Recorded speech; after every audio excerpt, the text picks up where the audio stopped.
Yo, what's going on, manga and comic connoisseurs? It's your boys, Xboxgut and MLGman. How you guys doing? It's episode what, 5? Or issue number 5, Issue rather. number 5. Yes, sir. Yeah, issue number 5 of We Got Issues. Glad to be back with you guys. Glad to be chopping it up with you guys, and glad to be back chopping it up with my boy Luke here. It's always a good time. I don't know if you guys have watched our Berserk episode or any of our previous issues, but oh my God, we love to fucking yap, and I always find great enjoyment out of it. So glad to be back for another issue. Glad to be back for another episode. So this time around, we're gonna have a lot more, not of a lot, but we're gonna try to keep it down to a streamlined episode where we got certain topics and stuff like that. Trying to keep it down to about 30 minutes per topic. But knowing us, we might get a little out of hand. But yeah. So how you been, Luke? Hey, man, can't complain. Other than this past week, I've been sick. I'm just starting to get over being sick. So yeah, it's been kind of ass. But I have been out of work for a couple days, so I've had some time to get caught up on some reading, get a little bit further. So I mean, I guess that's a plus side. How about you, though, Yeah. man? No, I've been great, man. I've been great. I've been enjoying my weekend. Did some reading on Berserk, and I found a new game that is fucking gripping as hell, man. I'm really enjoying. So I know you guys know that I've been on Arc Raiders. I have like about 55 hours on Arc Raiders, but I haven't played it at all this weekend. I've been really stuck on Ninja Gaiden 4, whatever you want to call it. But man, incredible fucking game, man. I'm like literally about to finish it, and I'm only like 2 days in. So Is yeah, that the new one in the series, or is that the remake thing?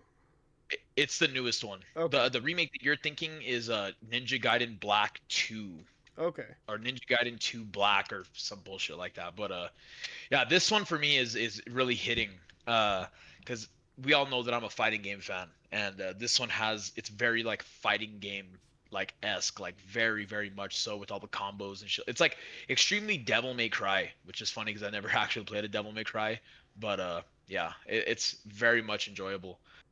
But besides gaming, uh, I know you've been reading a ton, man. I know you've been sick a little bit. I know you've been reading a ton, a lot of Berserk, a lot of even DC comics. Oh yeah. Um, but I want to hear about what you've been currently reading, man. Besides Berserk, because we'll have a whole section, a whole episode rather on that by itself. Yeah, man. I've been trying to broaden my horizons a little bit, especially like you said with DC stuff. I don't know, for a long time I considered myself a DC guy, but then I actually looked at the characters that I enjoy reading, and none of them were DC. I'm just very much a Marvel kind of guy, it turns out, or indie even. Um, so there was just never a lot of DC stuff that interests me. So I'm really trying to branch out a bit. Um, so I've been trying to get into. I mean, my bread and butter, Batman. Love Batman. I've been reading a lot of Batman, but also, I don't know. I picked up some other stuff recently, so I guess I can show you some of the stuff I plan on getting to soon. If I can, if I can reach. Get the Jeff Johns Green Lantern. I've heard, That's a run that I want to get into very bad. yeah, I've heard it's fantastic. So, yeah, I mean, I haven't cracked into it yet, but there's a handful of the DC stuff. Like I've got the Superman War World, Animal Man. I mean, there's some other stuff on there. Man's another one that I really the what is it? Grant Morrison. Yeah, Yeah, I want to read that run as well. dude, that one looks really cool because it's like it like breaks the fourth wall and stuff. Like, I've watched a whole video on it, and there's a section in the book where Animal Man, the main character, like his life is falling apart, and he talks to Grant Morrison, and Grant Morrison's like, "Yo, I wrote you that way. Like, it's because if I didn't write you that way, the comic wouldn't be entertaining." And he's like, "Dude, you fucking suck. Like, why you're ruining my life?" And I can't remember exactly what happens. I'd have to read it, but it like it's just really cool, like the way it works. Like it's kind of Deadpool esque in that way, just because of like the fourth wall. But I don't know. I think it's handled in a probably a better way, a more interesting way. So I'm very excited to read that. But yeah, I've been reading some Batman. Been doing this big Jeff Loeb Tim Sale omnibus. I've been going back and forth between this and Berserk, so I've read the first little book of short stories that's in here, which was pretty good, and then I read The Long Halloween, which was one of the main inspirations for the new Batman movie. And then Okay. currently I'm reading The Dark Victory, which is the sequel to The Long Halloween, which is another uh, main inspiration for that Batman movie as well. So there's just a lot of similarities, and I'm enjoying that a lot. But I mean, other That's than cool. that, I'm trying to think. I know I told you. I randomly walked into a comic shop near me the other day, and I was looking through the dollar bins and found the Battle Beast issues that I didn't have. Yeah. I picked up those 3 issues I needed for $1, and I read through those, and that was awesome, man. Yeah, dude, Battle Beast. Just I love your description on Comic Geeks of it. It's very God of War like like coded. It's fucking dope, man. Oh It's yeah, just it's not really like deep like Sakala yeah, Sakala. He's probably the most like deepest character because Battle Beast is very extremely one note in my opinion. He's very much just you know, let's fucking kill everybody type shit. But Sakala adds that bit of depth to the book that it needs. I very much enjoy the Sakala character, like where he gets that whole like kind of like it's like the second half of a woman's body, but it's a yeah. robot body, and I was thinking he's like, that when I read it. I was like, damn, he a little caked up. I won't lie. yeah, yeah. And the whole time I was like, is Sakala like a girl? And I was like, nah, it's just like whenever he's because like I guess a minor spoiler, he's like the prince of his homeworld. And it gets like revealed that he's like the prince, and I'm like, oh shit, so he is a guy. But then I realize I'm like, oh okay, well it makes sense because the second half of that little cyborg body is a female like model, so it's just kind of like a comedy thing. Yeah, But the whole like I love the whole like I'm just like a sucker, and I think that's why I like Ninja Gaiden 4, whatever you want to call it, so much, is because like you get these new weapons, and they're like God of War as well. Like you get like the spear of yeah, dude. you know, you get the chains of Olympus and shit, or like not the chains, the fucking yeah, like the chains of Olympus, like the Hellblades or whatever you Yeah, call them. yeah, yeah, yeah. And you know, Battle Beast very much gets his own like instead of his signature, you know, axe that he has in Invincible, he has like this super fucking sick sword that can revive itself. It reminded me a lot of the Crucible blade from Doom. Like in the way Oh, that that's it's right. designed, it Yeah, looks like with the almost like hilt, the way it comes out. yeah. Yeah. Yeah, and whenever you're reading it and it gets broken, you're like, no, he just got this sword and then it starts growing back. I'm like, oh shit. Yeah, dude, it's fucking awesome. I love Battle Beast very, very much. It's nothing even close to Invincible in its depth. Um, but I'm hoping with the whole kind of continuation of the story that we start getting a lot more of a Battle Beast like backstory because I'm pretty sure we haven't seen much of his backstory, if Yeah, any at all. not at all, Uh, I don't think. yeah, so I think it'll be I'm almost positive that Kirkman can knock it out of the park with a Battle Beast backstory and make you really care for the character other than him just being, you know, the Kratos of the Invincible universe type shit. It would be kind of cool to see like I don't know, Battle Beast as like a young Battle Beast where he's not big and buff and like a full on lion. He's almost looks like a cub kinda and Yeah, like yeah. but knowing like I forget what his race is called, but they're like a warrior society. It would be cool. Have you watched the movie 300? Oh my god, dude. I've seen the movie like fucking 100 times. That movie is it's one of my favorite movies of all time. So you know the beginning part where Leonidas is sent as a kid to go like live in the mountains and like train And as a kid. he fights that fucking that wolf to like gain his like his manlyhood or some shit like that. Imagine that, but like Battle Beast, like as a kid, almost being like a Spartan warrior, like training from when he's a kid, or something like that. They could do. Kirkman can definitely cook up something dope for a Battle Beast backstory. But I'm very interested to see like what his uh, you know, homeworld and what his people. I'm interested in that race, and what I think is interesting too is, I mean, I personally dropped the book, but Skinbreaker, I would be interested to see if like a Battle Beast backstory is something like Skinbreaker, what we see in Skinbreaker, because when I was Yeah, reading the first couple issues of Skinbreaker, I was like, damn, this what I thought this book would be is what Battle Beast is doing for me. You know what I mean? So I think, I don't know, they're unrelated, but I feel like they kind of go hand in hand in a way. I don't know. yeah. Uh, I don't know. I think because I like Skinbreaker. It's one of the series that if you guys don't know, I significantly cut my pull list like a lot. I probably dropped 6 different series. Um, dropped like 4 other series to collected editions that I'm just waiting for in trade format. Yeah, but there's maybe about 5 series that I kept in my actual pull list that I'm going to be picking up monthly, which one of them is Skinbreaker, and I fairly enjoy that series. Um, I just think it has like a different, like an apocalypto esque type like story, like way of storytelling. I don't think it's like Reminds me of look at it. Avatar a little. Oh, for sure. Yeah, it definitely does. Like it just like the creatures and shit like that. Like it has a because these guys are like human, but they're like almost kind of like a human hybrid like type thing where they're not really human. They're like goblin orc type like characters. But I find it very enjoyable, and I'm keeping it monthly. And but I definitely get what you're saying. Where I thought it was going to be like that too, where it was going to be like hyper battle, um, like just a lot more. I mean, it's already extremely fast paced, but I was expecting it to be fast paced in the action, much less of the.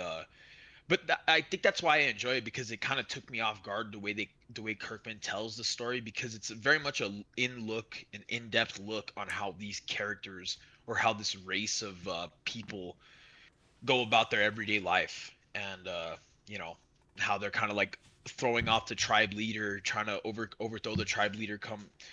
There's people that want the throne and shit like that, and then the underdog ends up taking it. And the one thing that I just did not really like about Skinbreaker, which is uh, a minor spoiler, I guess you could say, is the whole time skip just Yeah. hit way too fucking early, and I'm like, there was like no time to breathe within you know, within the time of that character taking the reins of the tribe leader and him going old. Like it was literally within one panel where the time skip happened. I'm like, okay, wasn't really expecting that, but I'm still very much in for the ride.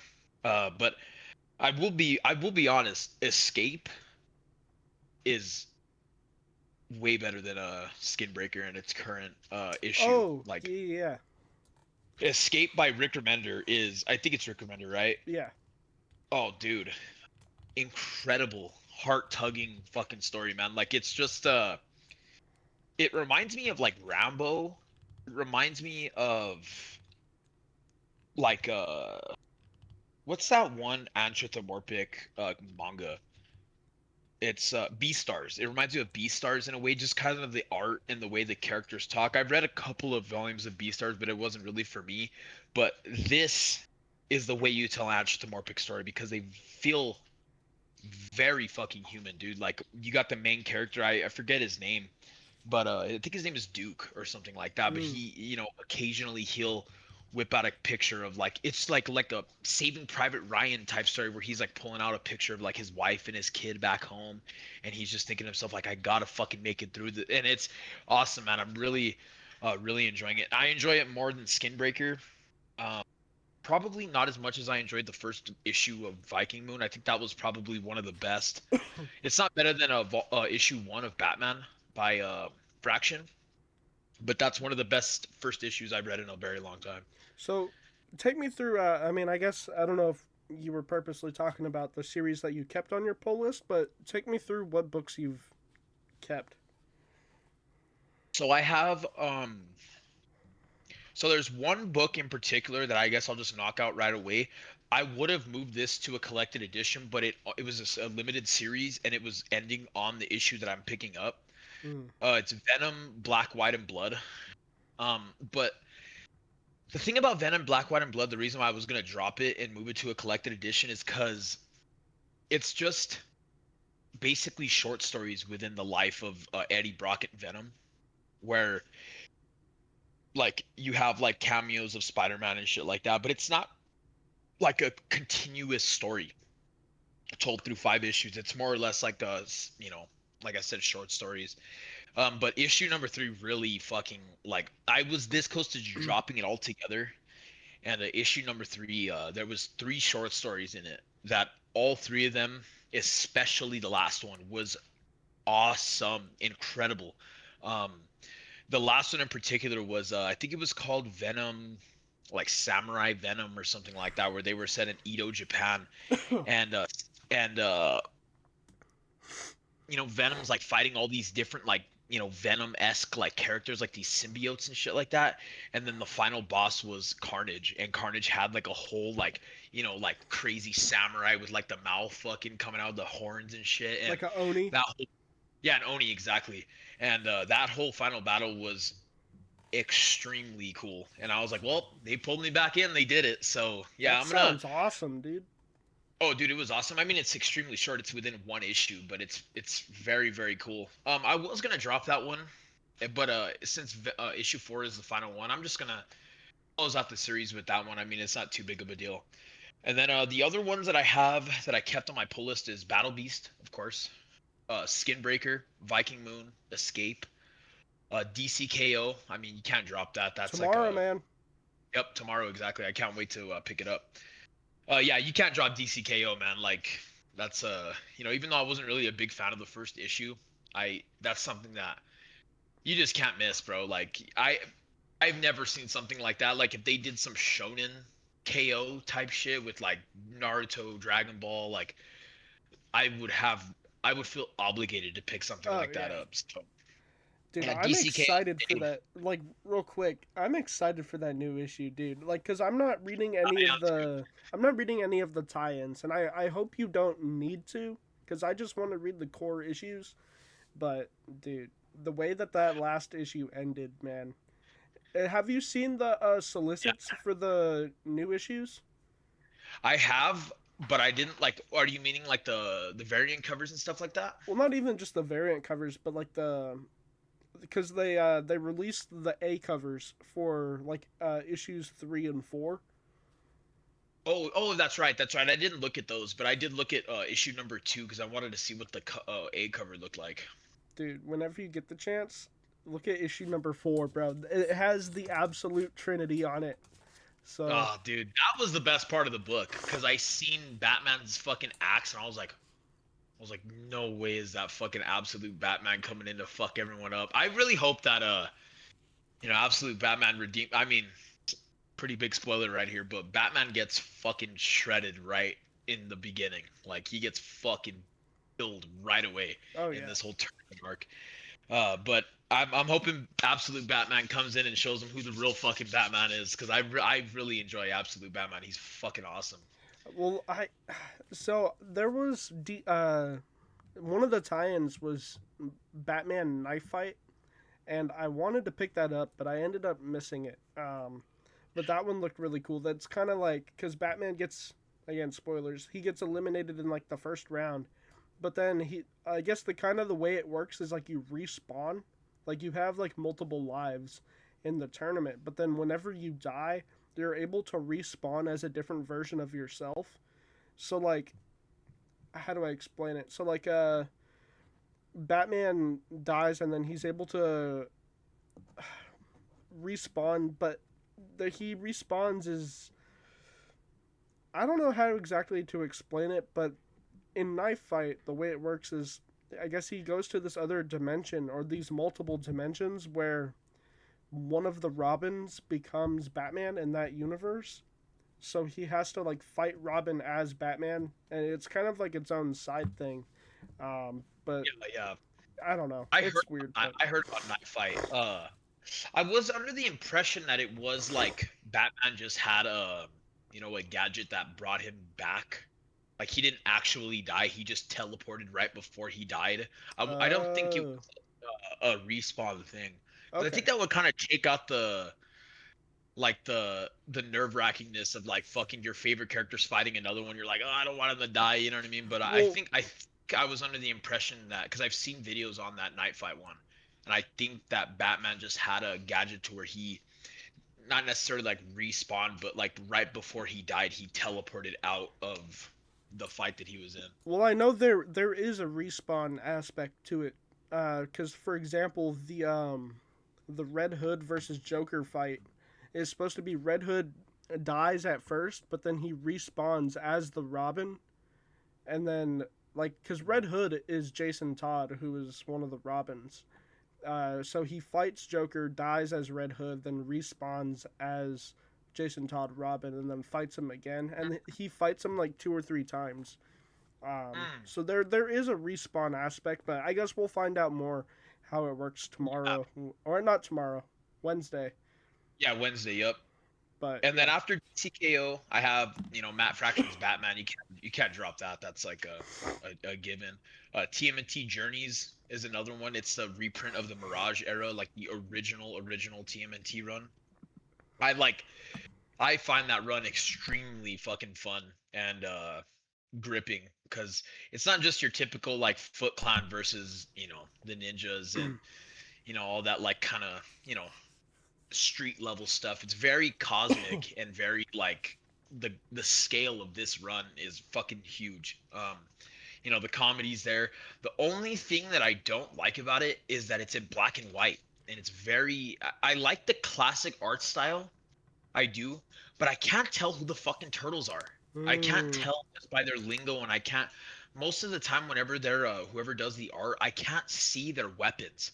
So I'm like, is this fucking Leonardo? Is this Donatello? Like so, and there's a point in the run where they get, or like very early on, I'd say in like issue 2, they get all of them get separated, and some of them meet up with each other and stuff like that. And it just it's hard to tell who is who. But other than that, I mean, it's a very minor gripe about the book. I still find it extremely enjoyable, and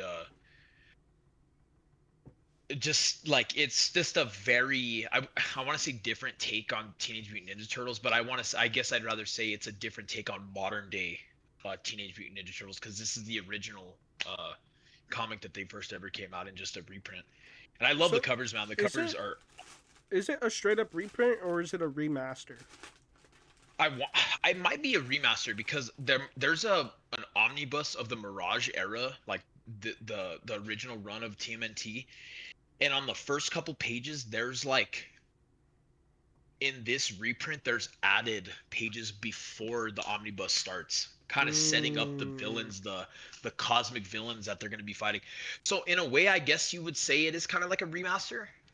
Hmm. um but it's so good, man. I fucking love it and I can't wait for issue number 4. Like it's one of those where I don't want to wait for a collected edition or anything like that. Like and it's not like so intricate and so complex to where you're not gonna remember all the little things. It's very much like the turtles are gonna fight these fucking crazy robot alien guys, and it was the first 3 issues were kind of setting that up, and I just love it, man. It's very fun. Other than that, the last one that I have pulled, which I'm about to drop if this next issue doesn't get good, Fantastic Four, man. I Mm. really enjoyed the first 3 issues. The storytelling in the first 3 issues is really fucking good. Um, because Doctor Doom, I mean, he's one of the best parts about the Fantastic Four, in my opinion, and Galactus as well. But Doctor Doom is such a sick villain. Sorcerer Supreme, if you will. Like I think he is the Sorcerer Supreme at the time of the first 3 issues of this run, and they end up, fighting him, and it was a great resolution, great way they, fought him and stuff like that. Very different. And issue number 4 was very much a one shot esque type issue where it like has nothing to do with the overall story. It very much just felt like a one shot. Like you could pick up this Fantastic Four issue without having any prior knowledge about the Fantastic Four or anything, and you could enjoy it. I guess I didn't really enjoy it. Very not even street level. It's like house pet level type fucking conflict. I didn't really like it. It was okay. The art is awesome. But issue number 5 I liked even less than that issue that I was talking or issue number 4, sorry. Issue number 4 I didn't even like. I liked it, excuse me, I liked it less than issue 3. And yeah, I really did not like it just reminded me of like an extremely shitty Batman issue where it's like detective-esque, but it's just fucking whack. I did not Hmm. like it. Black Cat, they're trying to prove that Black Cat is not a bad person, and I just fucking did not like it, man. And I'm like, they've been advertising that issue number 5 is the start of a brand new arc, and I'm really hoping that it's intriguing. I really hope that they bring it back. Because right now I'm not really enjoying it. I'm thinking about dropping it here pretty soon if I'm not liking this next one. Is it Ryan North still on the book? I'm not too sure. I would have to pull out one of my single issues and see, but I don't know the name off the top of my head. The art is fantastic though, man. There's some Reed Richards moments where he like he'll literally pull his eyes out of his sockets and like stretch them out. It's cool, man. It's really really cool. But I've heard that the Ryan North Fantastic Four stuff that was just prior to the One World Under Doom, because they like just recently restarted Fantastic Four from issue 1, which is what you've been picking up. mhm. But the stuff that like run that he did before that, before the renumbering, I've heard that that run is quite good. So I mean, Yeah, if you end up not really enjoying the current stuff and you drop it, you should probably go back and read the stuff just before it. yeah, I probably should. I was thinking about even picking up b- uh the the person who picked up the Fantastic Four after John Byrne. I think it's like Mark Waid or something like that. I have it wishlisted on my Amazon. But that one looks really cool. I hear it's a great run as well. But yeah, those are the ones that I kept, and then the ones that I put in collected editions are Spirit of Violence, Punisher Red Band, Mortal Thor, and Spider-Man and Wolverine. Which Spider-Man and Wolverine, it's not that I wasn't enjoying the book. I was very much enjoying the book. I just that's one of those series that I want to have in a collected edition, um, very much so. And it hurts because that latest issue that I missed last week was apparently the best issue in the whole run so far because I heard that Spider-Man and Wolverine it's an amalgamation. I think that's what the name of it is, an amalgamation character of Spider-Man and Wolverine together but consumed by a Venom symbiote. Oh shit, that sounds It, cool. yeah, it's fucking awesome and yeah, it's like framing them for different murders and shit like that, but they have to fight him off. It sounded incredible, and I was like, oh, it fucking hurts that I'm skipping this one, but I know I'm gonna um definitely thank myself later whenever I get that trade paperback. Oh yeah. But yeah, other than that, man, those are the ones that I'm keeping.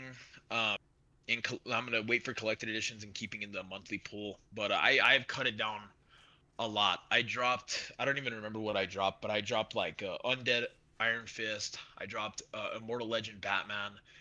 I dropped other couple ones that I dropped. Those are just the two that come off the top of my head, but I had to cut, man. I had to cut them because our conversation that we had last pod where we were talking about the Donny Cates Thor omnibus and how that was $55, and I'll Yeah. spend $55 like it's nothing at the comic store on 8 issues, and that's probably like a 40 plus issue run, and I'm like, nah, I need to stop, man. I need to really cut back on the single issue collecting, which I'm glad I did. I'm glad I worked it all out, and I'm keeping the stuff that I really enjoy. Yeah, it's not an easy thing to do because you want to stay in the loop with like what's coming out and what's current, you know. Yeah, But I mean, it's one of those things where I came to that conclusion not too long ago myself, and I still struggle with it because there's a bunch of cool shit that's always coming out. But I really got to stop myself and like it's just cheaper. Like it sucks you gotta wait, but it's just so much cheaper to wait for trades or you can while you wait for something to come to trade, you could always read what other stuff you have or pick exactly, pick something else exactly. up in omnibus that's super cheap. Like there's so many options you have that you don't have to get it in singles, but Yeah, yeah. absolutely. It's so many pros with one con, and the one con is that you gotta wait. Oh You know yeah. what I mean? Like you could display it on your shelf. It looks way cleaner. It doesn't take up as much space. Um, and another pro for me, I guess, that I didn't really think about until I read the Immortal Hulk omnibus, um, is that remember from this is just coming from personal preference. Like for me to remember a single issue month to month to month is like watching 10 minutes of a 2 hour movie every month. And it's like you got to remember what the last 10 minutes of that movie was a month ago. And it's hard to for me, like an idiot like me, I'm just like I would rather read stuff in chunks, like a 5, 6 issue, like the size of a trade, and I'll remember it way more than I would if I was reading it was single issue at a time. Right, and usually, I mean that's made easier too because a trade will usually try to contain a complete story arc or Yeah, like a some sort of storyline to where it's pretty complete in that sense. So it's uh, easier to keep track of and follow along with, like however long it takes. Usually it takes about 6 months between trades. Um, but yeah, which is fucking insane because they're dropping like two Baki volumes a month, which is like, but I know that's already complete. right. Like That's a little it's already done. different. Yeah, it's a little different. But like even series like One Punch Man, they're coming out with a volume every month, I'm pretty sure. Or no, am I right about that? I think they're coming out with a chapter every month. Oh, huh. Yeah, because it's a Shonen Jump Plus series where they're coming out. It's monthly instead of weekly. But a manga chapter is basically an issue of comics anyway. Yeah, so I guess One Punch Man was a bad example. I guess like I don't know. I can't really think of any on the top of my head. I guess Chainsaw Man, they're coming out with one every month, right? A volume every month. I'm pretty sure. Uh, a volume every month? No, Yeah. No. no. The What is the schedule for a manga volume? it's so manga volumes usually come out one every season. So it's like one every 3 months, Shit, man, I've been out of the manga game for a while. or at least for like normal shonen volumes and stuff like that. Yeah, like ongoing shit. Usually get like 3 or 4 volumes a year Mm, because they're okay. they're weekly. Yeah, yeah, yeah, yeah. Yeah, well, I guess scratch that. No, I guess I was miscal. Like I said, it's been such a long time since I've collected like an ongoing series through volume format instead of just buying it in bulk. Right. But yeah, I guess we can move on to our next topic, which is besides what we're currently reading, because me and you are both currently reading Berserk in the Golden Age era of Berserk. And with Berserk, I mean, you have so many good. I mean, I guess you could say side characters Yeah. that are just like in depth, very very good, very well written, and extremely likable characters. Which for what's to come in the book, it's gonna be a heartbreaker. Um, but yeah, I guess with that we could it was one of your suggestions before we started the pod that we could rank the Band of the Hawk members from the Golden Age of Berserk. And yeah, I think this one's going to be extremely fun because there's some characters in particular that I find very um like main character worthy type shit. I love a couple of characters, except one, man. There's one that I fucking can't stand, and I'm sure you know exactly who that is. I have an idea. I mean, are are we counting Guts and Griffith? Oh, well, to me they're like number 1 and number 2. Okay, I let's not even count Guts and Griffith. I think let's count Casca and everybody else, but let's not even talk about Guts and Griffith because I feel like they're kind of givens. Yeah, of course. I mean, they're like the stars of the show, man. Like they're I would even consider Costco one of them as well, but she definitely does like she's not as I mean, she is, but she's not like the yin and yang of Guts and Griffith. I think so. You all right? I mean, you give me your like last pick, and then we'll go back and forth, and then until we get to our like number one. So for my least favorite, because how many Band of the Hawk members are there, right? I mean, There's like 6, right? I mean, Casca, Pippin, Corcus, Judo, Rickert, Oh, and Rickard, yeah, I don't know and who else. Gaston. Who You remember Gaston? He's is like that? Guts's guy? he, yeah, like Okay. he's like a part of Guts' group. He's like minor, but Yeah, I love Gaston, man. He's fucking he's the he's guy sick. that wanted to make like the clothing shop or whatever. I don't. I'm not sure if I'm as far as you are. I'm not as far as you are in the golden age, so you might Okay. that might be a little bit later. But he's the guy that's like right before they fight Zod, or right before you see Zod for the very first time, like slaughter all those people. Like he's the guy where he's like trying to stop Guts from going in there by Yeah, yeah, himself, yeah, and yeah, he's like, yeah. no, no, no, like let me fucking go in there by myself. But so my least favorite is Corcus. I cannot fucking stand Corcus. He's an asshole. He's obnoxious. Um, he's literally the guy. Well, I mean, I guess without Corcus, they wouldn't have. I mean, they did see Guts, so I guess that defeats what I was gonna say. But he wanted to kill Guts right away. He sent out those three horsemen to go fucking kill Guts. You know, 3-on-1. I mean, that's kind of. I don't know how it is in like medieval times, but that's like, come on, that's like pussy shit. You know what I mean? Like, Yeah. but he's just an asshole. He's a dick to Casca. He's a dick to Guts. He's a dick to pretty much everyone. And yeah, some people like him, and some people say he's like misunderstood. And I'm like, I can't fucking stand him. See, I was curious because I thought maybe you were gonna end up liking Corcus or something. Like maybe there was something I was missing because yeah, my least favorite is also Corcus. I fucking hate Okay, Corcus, dude. yeah, Uh, he's a dick. He's yeah. We'll well, just leave it at because that. He's a fucking even asshole. earlier on, he was telling Casca like he was trying to team up with Casca to like kill Guts in his sleep or something like that. Yeah, that's right. He's like, it's easy. We can get him while he's sleeping. Yeah, And she's like, dude, you would lose. You would fucking lose to him. yeah, So dude. it's like, yeah, I he's just unhonorable. In Well, a world of like where it's basically just like honor. well, and also, I mean, you're not exactly. I mean, you've read it how many times, but in our current read through, you're not there yet. But whenever Guts departs, uh, Corcus has a problem with it, and I remember one thing he said. He was like, "I've always hated you," and whenever we were like walking, I always had my crossbow pointed at your back, Yeah, just waiting to shoot. Like, bro, shut up, dude. You're like actually like you know he's fucking because yeah. you could tell it's almost like Guts how he is in the Black Swordsman arc where he's like Mm, almost like a coping mechanism where he could kind of tell he's liking Guts and he's like no fuck that I always didn't like you like yeah.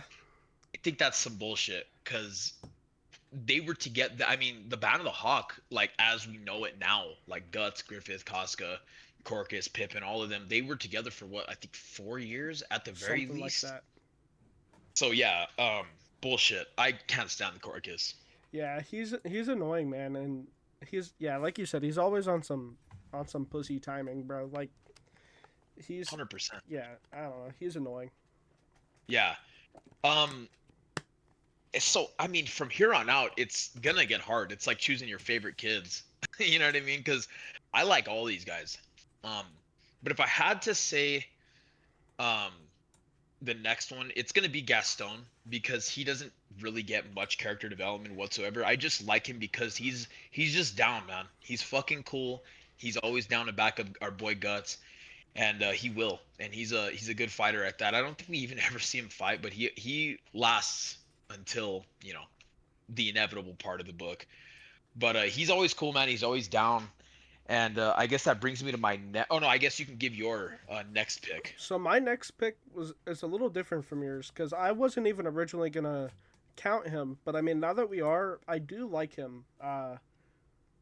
But my next pick is Rickert. And my reason for saying Rickert is Rickert just seems kind of like a little kid. Like he feels out of place, kind of. I mean, then again, Guts was a little kid when he was originally taken in, and but Guts is a little different. Like his attitude is different. I think Rickert is kind of whiny, uh, and I don't know. I feel like sometimes he's a little unrealistic because he doesn't realize the situation they're in, or like he has I don't know. I guess unrealistic expectations of the people around him. I guess because like when Guts was a kid, he had a very brutal life, And we throughout what we see, we never see Guts whine and act like Rickert does. And it's not that I don't like Rickert; it's that I think he's kind of the weakest link of the Band of the Hawk. I mean, he's the smallest, he's the youngest.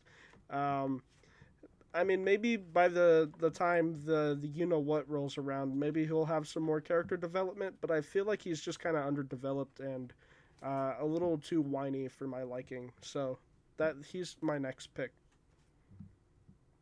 Okay, so we're on. Okay, so we're on our third least favorite, right? So next, I'm gonna have to because I really like his character, really much so, but almost like Gaston, that's why they're next to each other. He doesn't get any character development. It's gonna be Pippin. I like Pippin a lot. But I love the whole drink scene. You know what I mean? Like but I love that scene. I love he's just the fucking tank of that whole group, man. He will bust your fucking head open He from one reminds me of swing. the Hulk, man. Like Loki. Yeah, yeah. I love Pippin. And don't think just because I'm rating him lower on the list, I don't like him. I find him very enjoyable to see in combat, especially. But I think he has like maybe 5 words, like literal words, in the entire run of this comic or That's this kind of manga. I why I mean, like him though. yeah, he's a man of very few words, but he's gonna get that job done, man. He's gonna fucking take some heads, and he's gonna take them very brutally. But there's not really much more to be said um about Pippin, man. He's very much one note, which is cool. Like, I mean, there's nothing to dislike about him. He's a very cool character. For sure. My next pick is Gaston, just because I mean he's a cool dude. Like I said, I wasn't originally gonna even count him, but because he's not really like a core member of the Band of the Hawk, but Yeah, I feel like as far as minor characters go, he is the most prominent of the minor Band of yeah. the Hawk members. So I guess I we think could slide him in there. the only reason why I do put him on there is because whenever the you know what happens, there's a certain part with him in it to where it makes him almost like he was supposed. I mean, you're just gonna have to read it. I don't want to say even too much, but Okay. that there is a reason why I put him on this list, for sure. But I mean, he's obviously, besides Corcus, my least favorite, out of all of them. Well, I'd put him on there because I do like that for as minor of a character as he is, Miura wrote in like a little bit of aspirations for his character because at least where I was at, he wrote that. I mean, Gaston wanted to go home and open up a tailor shop with his family and leave the mercenary life behind. And so at some point, he does. He leaves and goes to do that. And then all of the, I mean, don't want to get into the story aspect too much here, but the betrayal stuff happens uh, after after Guts departs and Griffith is locked up. Uh, all that shit happens. Stuff gets messed up, and then it's like a year passes. But then whenever Guts returns, Gaston is back, and Guts asked him. He was like, "I thought you went to go start up that tailor shop that you always wanted to," and he was like, yeah, but then I realized that it just wasn't for me, and I would have felt bad if I left the homies behind. So he Yeah, came. He came back. I think I remember that because I mean like you're saying, he's a minor character, so I mean he doesn't really. I mean that part doesn't really hold too much weight for like remembering in a way. Absolutely not. But it just the fact that there's that little bit of characterization that Mira gave him, and I mean, Guts, he's the raider captain, so he has his own little group of dudes that he's over in. Yeah, I mean, manning and Gaston is like his right hand man almost, like his ride or die as far as his little group, and I don't know. I dig that he's not whiny, which I always appreciate, which is why I put Rickert a little bit lower. But um, I don't know. I like Gaston a lot. He's not as significant of a character to me as the others, but he's just had a really good characterization for what little we were given. yeah, I agree. I definitely agree. Are we throwing Casca in this? Yeah, why not? Go ahead. Is that what we said at the beginning? Yeah. Yeah. We were Okay. saying Well, we're gonna leave out Guts and Griffith, but I would okay. put Casca in here. Okay. Next, because I've already picked. It's Corcus, Gaston, Pippin. Next is gonna be Rickert, man, because uh, if you've read Berserk, you know. If you've read Berserk, you know about Rickert. You know that fucking. You know Rickert is a. Not gonna say too much, but Rickert is a character in Berserk, So obviously. there's But something I'm missing. oh, dude, yes. Okay. There. Okay, we'll just leave it at that. Rickert is my next pick. Especially for his character. Love Rickert. Love Rickert. Yeah, I definitely do agree with you. He's out of place in this arc. Like he definitely feels like a child, like you're saying. Like he has even his facial expressions are drawn in a very childlike way. But yeah, I love Rickert. He's gonna have to go there for me personally. Okay. I think this is where I would put Pippin because I do Damn, big Pippin guy, huh? I like Pippin a lot, and I like. There's that part again where like that betrayal happens, where the Band of the Hawk is like, "Oh yeah, we're gonna meet up with Griffith for our morning training. Where is he?" That scene, and Rickert looks around and or not Rickert, Pippin looks around and he hears something, and again, man of very few words, but he yells, "Get down!" And like the arrows coming, like I don't know, man. I loved that scene in particular because he almost never talks, and one of the times he does is he's like He saves he everybody. saves at least as many as he could because there were a lot of people that died in that scene. But um, yeah, I don't know. He's just I always do love big hulking characters. I like Ben Grimm. I like the Hulk. Like those kinds of characters, and him just not talking adds a level of like I don't know, uh, almost like he's like a big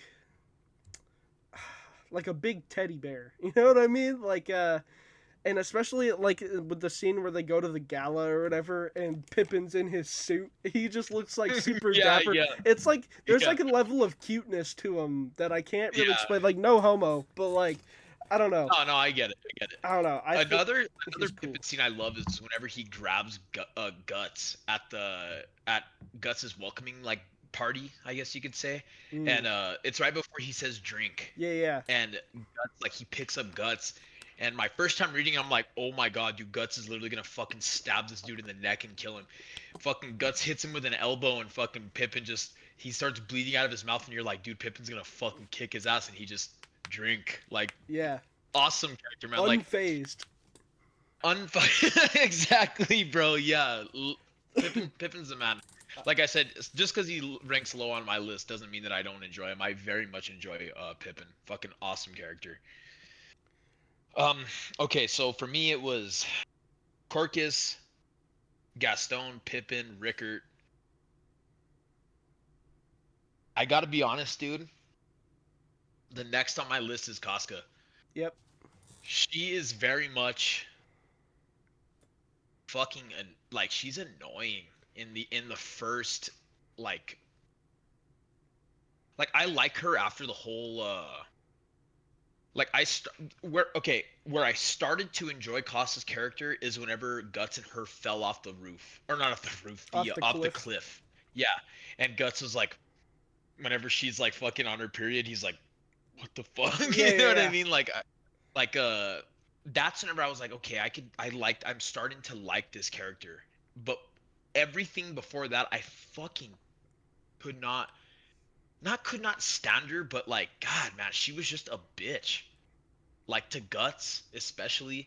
And she's just so like and it sounds like I should rank her a lot lower, but I very like Casca is one of my favorite characters in Berserk, like ever. But in this first little bit, I just man, she is just a fucking asshole to Guts, to I mean Corcus, to like all of them.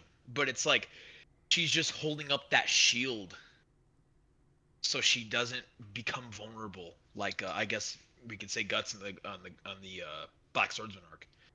But yeah, she even the way she idolizes Griffith, even though Griffith is clearly, you know, he's playing 5D chess, man. He's sleeping with the Count's daughter. He's sleeping with the Count. Yeah, Like, yeah, like he's like playing 5D chess, like completely putting his humanity aside to get what he wants, which is very telling.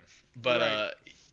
I uh, I I enjoy Casca's character in the second half of the Golden Age arc a lot more than I do the first half. But I think her character shines so much in the second half um, that it kind of outshines the first half of what I dislike about it. That's why she ranks so high, but not higher than my first pick for sure. Well, there's only one person left, and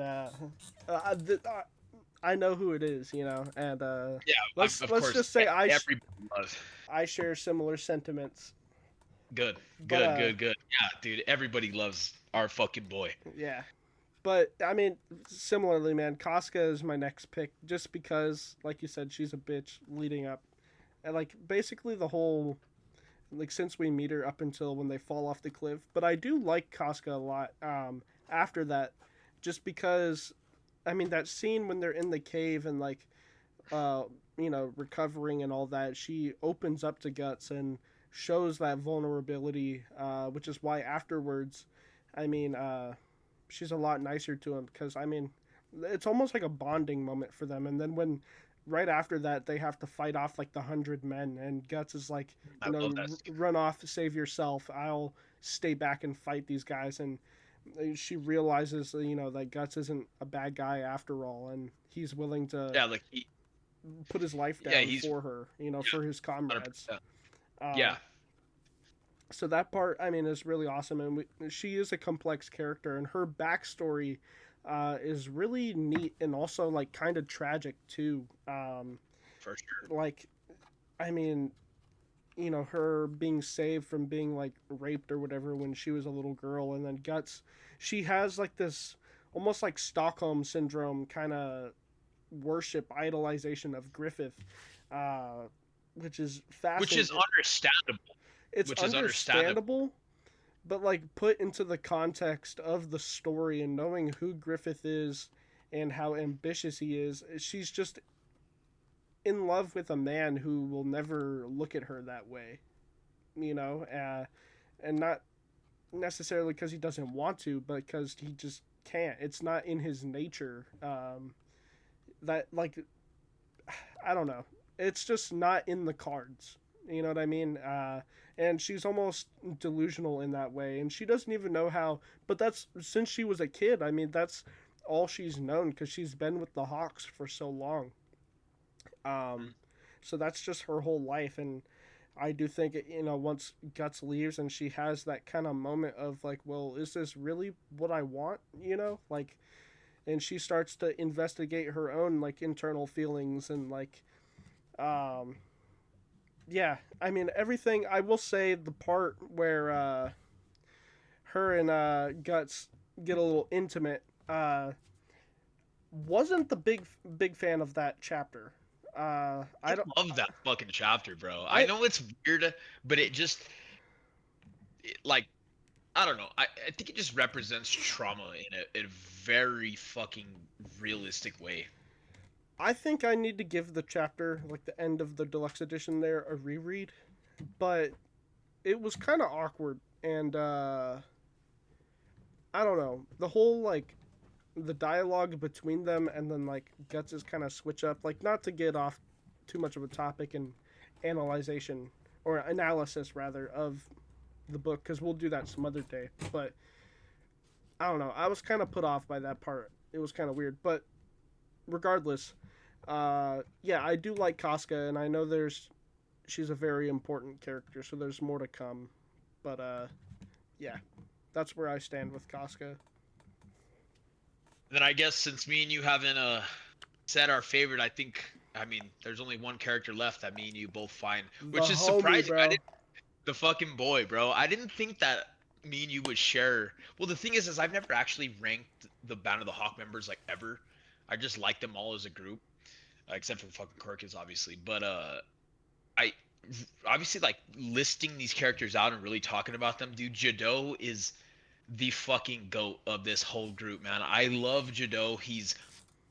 He embodies everything about all these other characters, but he's the best part about all these other characters. Like he's a great fucking fighter. He's a down to earth character.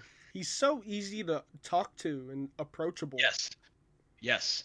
And uh I don't know if you noticed, but this is a similarity that in Black Swordsman arc where the way Jado throws his fucking knives like with that straight hand like that, you could see Guts throw his daggers exactly the same way as Jado. Like Jado taught him how to throw daggers and shit like that. So whenever Huh. Guts is throwing his daggers, it's in the exact same way as Jado would in the Golden Age arc, which is like That's one of sick. I those love that. things though that you would only pick up on if you've read it multiple times, which is Yeah, really cool. exactly. Exactly. So Jado is awesome, and there's especially the reason why he's on my number one. There's another part that you haven't gotten to, with him, and it just makes you like, you just feel for him, dude. Like you're like, oh, fucking heartbreak, man, heartbreak. Um, I can't wait till you get there because if you already like Jado, you're gonna fucking love him a lot more after that part that I'm speaking of. I'm sure if you guys read it, I'm sure you guys know exactly what I'm talking about. But yeah, Jado is awesome. I love his skill with the daggers. Um, he's all like you're saying, super easy to talk to, very down to earth, um, and selfless, man. Very very selfless. He's always down for the team. Always down for the team. He's a good fighter as well. Love Jado, man. Love him. Well, one of the things that I liked about him, well, first off, one thing I guess kind of funny is whenever he was first introduced, I thought Judo was a chick. I feel like he has a very feminine kind of face, at least the way he's Yeah. drawn, and then it doesn't help that he's got like the ponytail. The yeah yeah. But at first I thought he was a chick, and then I realized, yeah, it's a dude. Um, but anyway, that's something I wanted to mention. One of my favorite Judo scenes, though, is right before Guts departs, and while Casca is like running off to go get Griffith, they stop into the tavern, and they're like, "Yo, we need to talk about what's going on here." And Corcus is tripping out, name calling Guts and talking about how he always hated him and stuff, and then Corcus fucks off, and then it's just Judo and Guts there talking, and Judo's like, you know what, walk with me for a minute, I'll take you to the edge of town. And so they're walking, and then Judo's basically like, I mean, Guts tells him, and one thing I really love about this part of the Golden Age is how Guts is like, how he has, he can't see himself living vicariously through the ambitions of another man, kind of. Exactly. And he's, the whole point that I really like is how he's taking a chance on himself to carve his own path. And Judo is basically like, yeah, man, I get it. You know, I would love to have you here, but I completely understand, and you just do what you got to do. Like, he's just such a nice dude and like understanding, and he was really the only one who was willing to hear him out and be understanding of Guts's ambitions and his situation, which is something I really appreciated from him in that part. But aside from that, I could be wrong, but was it Judo who was also talking to Guts during the Campfire of Dreams, or was that Casca? It was Costco. It was I'm pretty Casca. sure. I haven't gotten to that part in in my reread. Um, but I'm almost positive that it was Costco that he was talking to at the top of the, like by that big old tree. Okay, then never mind. I thought it was Judo for a second, but anyways, there's plenty of other points before that where Judo stands out as just a cool character, and just a straight up homie. But I think as far as where I'm at, that part where Guts was leaving the band, that was like the most standout display. Yeah, for sure. I love that scene as well. I actually forgot about it because I haven't gotten there as well. You're a whole deluxe ahead of me. Are But I you're still in two?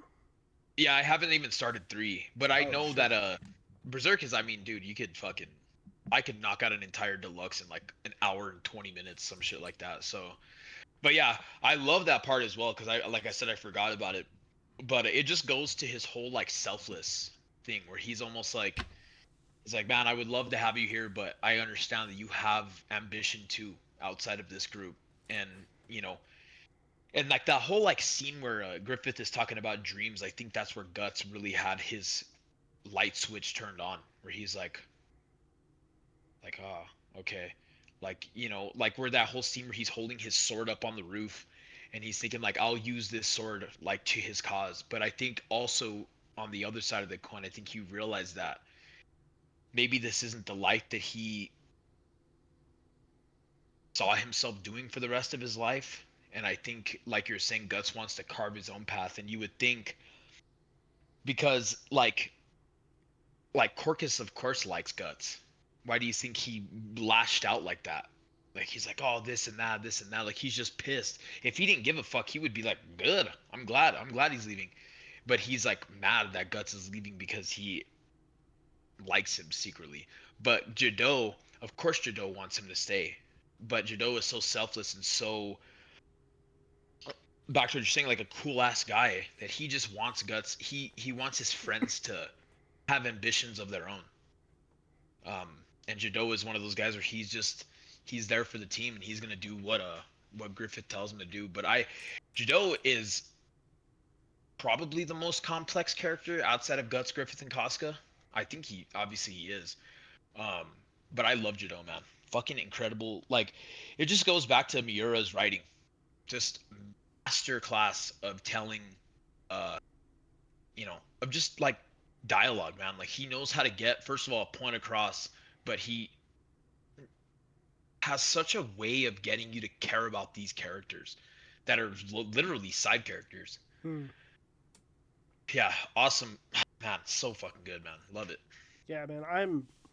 Before we move on from Berserk, I just want to say I have yet to start Deluxe 4. I'm saving that probably for tomorrow or some point this week. I'm sure because I think what the Golden Age ends in Deluxe 5, right?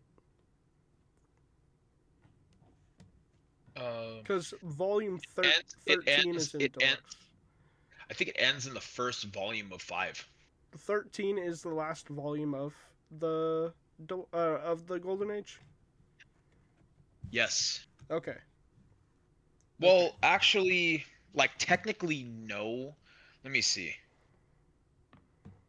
The middle of volume 14 is the start of the I guess the Lost Children, like Okay. the Lost Children sub arc of the Conviction arc. Okay. And you So said, you're very close to finishing it. And this last one is going to be like hard to put down. I'm dude, telling you. I'm telling you. yeah, I think, and I should have a couple days off for Thanksgiving because, dude, Thanksgiving is already this week, which is fucking I know. insane. Um, I know. I know. I should have some time to definitely sit down and binge some Zerk. So Yes, sir. I'm not too worried about having enough time because I know I'm not going to be able to put down what's coming up. So, Oh yeah. but I'm very excited, bro. I'm like the one thing I'm curious. It's like crazy that we're already here. Like Yeah, we're already almost done with the this Golden Age month arc. went by so quick, dude. Oh, I know, bro. I know. Like we're like you're saying, it's already Thanksgiving, but I cannot wait to see if you, because with your gripes on the ending of the third deluxe, there's gonna be some fucked up like I don't know, bro. Like I feel like I just wonder if you're gonna enjoy the series past. I know you're gonna enjoy it, but I don't I hope you, because everyone loves the Golden Age arc. I personally think that the Golden Age arc is one of the best. I just don't think it's the pinnacle of Berserk. But I wonder if you're gonna probably say that Golden Age is your pinnacle of Berserk, which I very much think that is gonna be your favorite arc.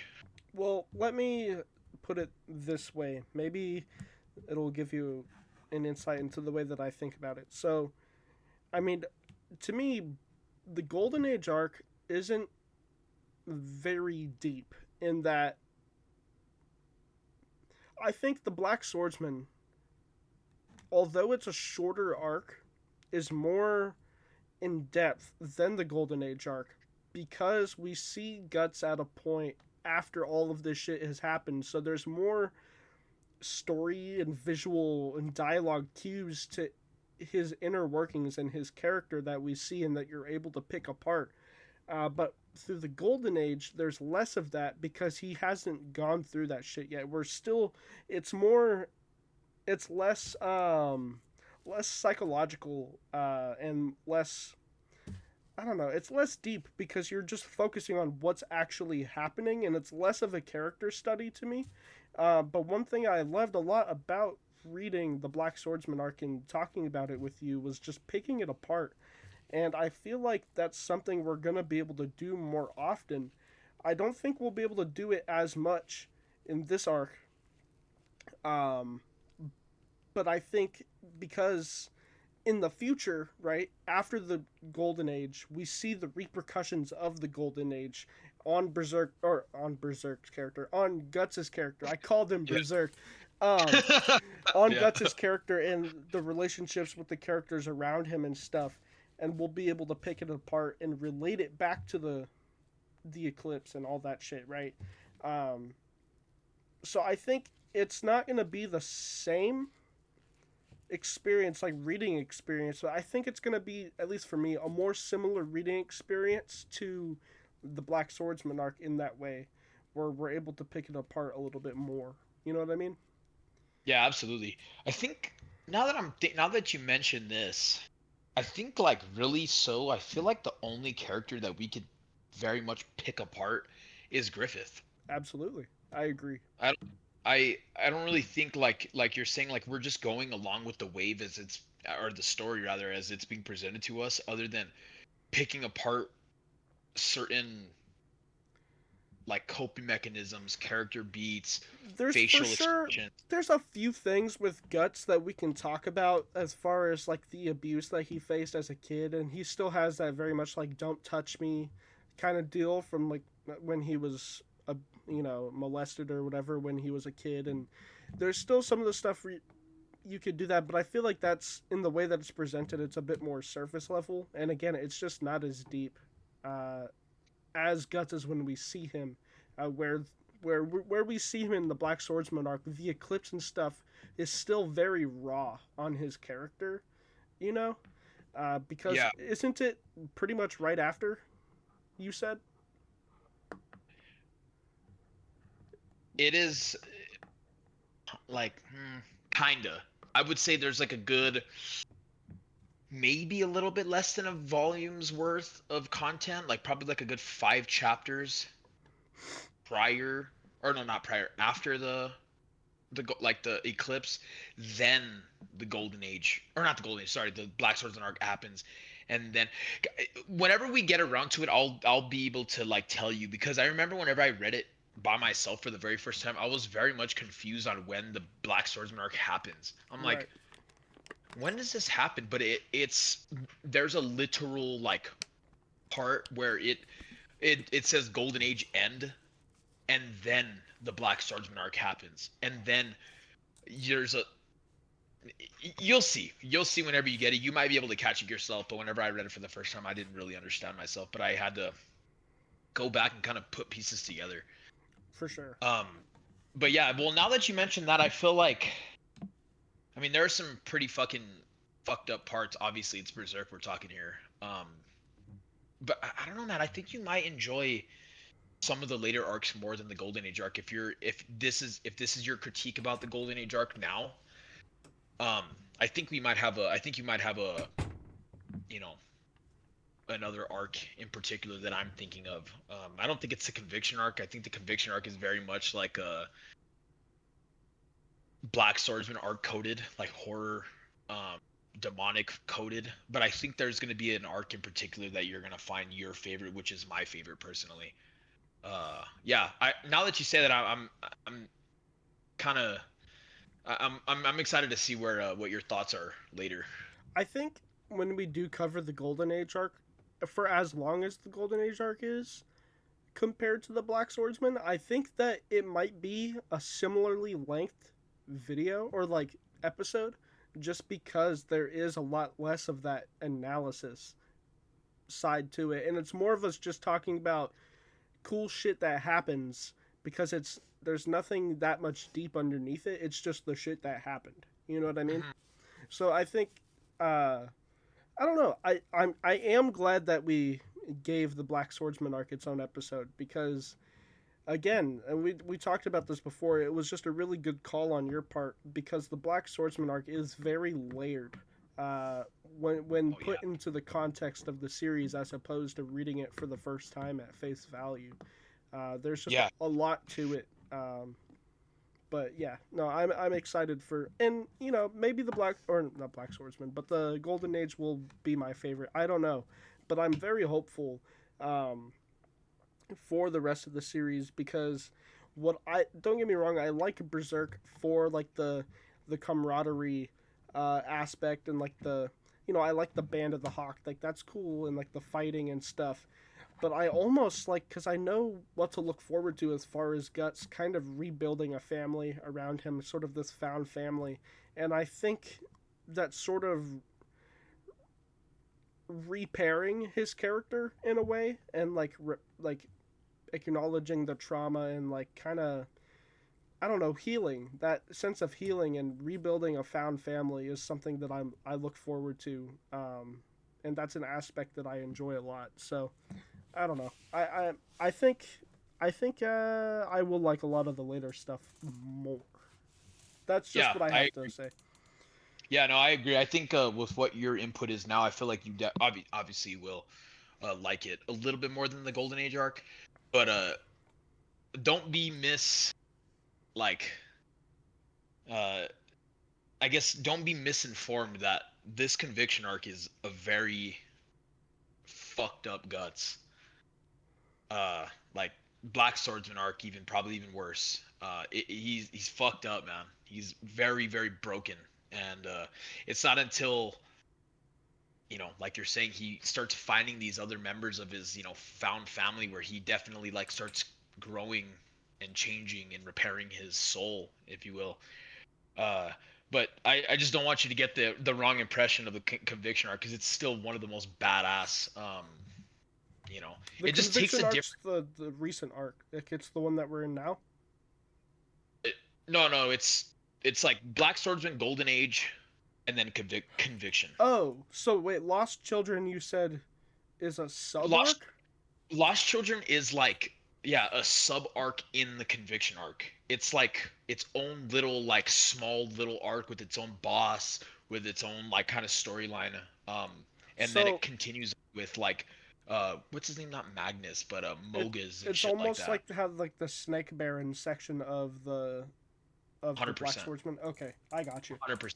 But Lost Children is fucking like, bro, there's some good good moments, man, That's where the like one guts where he like, fights the evil Puck, right? yeah. Okay. Yeah, It it's might not. not be an The evil reason, Puck, but I yeah, mean that's exactly why I went. design wise. Yeah, you'll see whenever we get there. It's very much like I guess it's not like because Puck is like an elf fairy type thing, but these are like fairies that he's fighting in. Yeah, you'll see the difference. We'll It's get not there like it's. soon. We'll get there very soon, and I feel like the story from there just pedal to the metal on that one. Before we move on from Berserk, though, I did have a question. So I mean, I'm reading it through the deluxes, but do you think that as far as the episodes, we should do an episode on its own where we cover volume 42 and like talk about the post Miura stuff? Well, that was one of the questions that I asked you. I think it was maybe off air that we were talking about this, but I remember you telling me that you didn't want to continue with post Miura. But if you're down, I'm definitely down to continue with post Miura. But the only thing is that we're only gonna have one volume's worth Right. of, and it's in such a limbo right now. Even like volume 42, like those chapters are just like, I guess lack for a better term, it doesn't much shit. Not much shit really happens. Would I you think guess volume 41 then is like a good stopping point? absolutely because I'm not even gonna say anything, but Okay. yes. Well, Yes. in that case, then I'll just whenever the time comes, I'll read volume 42. Like I don't even have the volume, but I'm saying whenever I do obtain that volume down the road, I'll read it on my own time, and we could probably talk about it on a normal pod episode. Yeah, that's exactly what I was just about to say. I think we could definitely throw it in as like a segment in our normal pods and just be like, hey, like fucking boom, boom, here's volume 42, talking about it.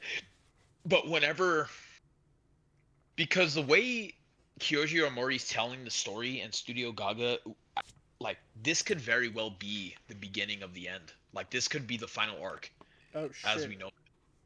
So we don't know though. I don't know, but I think we could definitely just stick to a segment per volume, I guess we could say. But Okay. I mean, we're gonna get a volume every fucking 2 years, so I think we Is could there definitely fit it. is there a release date for 43 or no? I don't think so. I'm not sure. I might be completely wrong, but I don't think so. I think 42, what just came out earlier this year. Yeah, something like that. Yeah, like in April or something like that. But yeah, uh, fucking Berserk, man, such a good series. I love it. I can't wait to continue. Yeah, let's stop while we're ahead. We'll get there. Yeah, for sure. Um, I guess we can move on to our third segment, which is the video games section, where we can talk about what we're currently playing, what we're kind of excited to play. Um, I guess we could even talk about the whole Steam machine shit and how it's like the modern day GameCube. Uh, but is there anything that you're currently playing, or oh no, what were you gonna say? I saw you were about cocking up Oh, to say something. I I was just gonna say. I mean, you'll probably have more commentary on that because I've only seen a few things about the Steam machine. I haven't looked too much into it, but yeah. So I mean, if you want to talk about it, that's fine. It'll probably be news to me though. I don't have much input on that. Yeah, well, I've seen yeah, I've seen some things on it. To me, it's just kind of like Steam getting into the whole console era. Like, and I think the Steam machine is going to be I don't want to say very affordable, but it's going to be more affordable than the super PCs that me and you have. It's not going to be no $1,000. I think it'll be well priced, and I think it's going to be uh, honestly revolutionary for the gaming space. I think it's gonna be like a consoleized version of PC. Like you're gonna be able to. It's obviously like the GameCube size. You're gonna be able to put it into a TV, stuff like that, and have a whole Steam controller, and you're gonna have all your games at the fingertips of a controller. Very, very console-like, and like I said, it's gonna be very revolutionary in my opinion, because in an era where the Series X is going to be, I think it's like 650 right now after the price hikes. I think the PS5 is like 600. The PS5 Pro is like 800 right now. Is it really 8? Yeah, dude, it's ridiculous. Damn, bro. It's high up there. And yeah, I think the Steam machine is gonna fucking revolutionize it for people that don't have dedicated PCs. I think it's gonna be awesome. I cannot wait to. I'm personally not in the market for it, but I could see someone like that wants to get into the PC gaming without having to build their own stuff. And it's a Steam machine, man. There's obviously gonna be some sort of like warranty and shit like that, and it's basically like having a console but with Steam as your OS, which is I think very fucking cool. Like I think that's such a good idea and so like low key out of left field from Valve, which is fucking awesome. I can't wait to see what it's like. The only thing, I mean, the I can see how it can be a good gateway into like PC stuff, right? And PC gaming. Yeah, But at the same time, it's like if you're going to spend whatever amount of money, like it's going to at least realistically it's probably going to be like $600 at the least. yeah, I mean, I 100%. don't see it being a grand, but I could see it being between $600 and $800.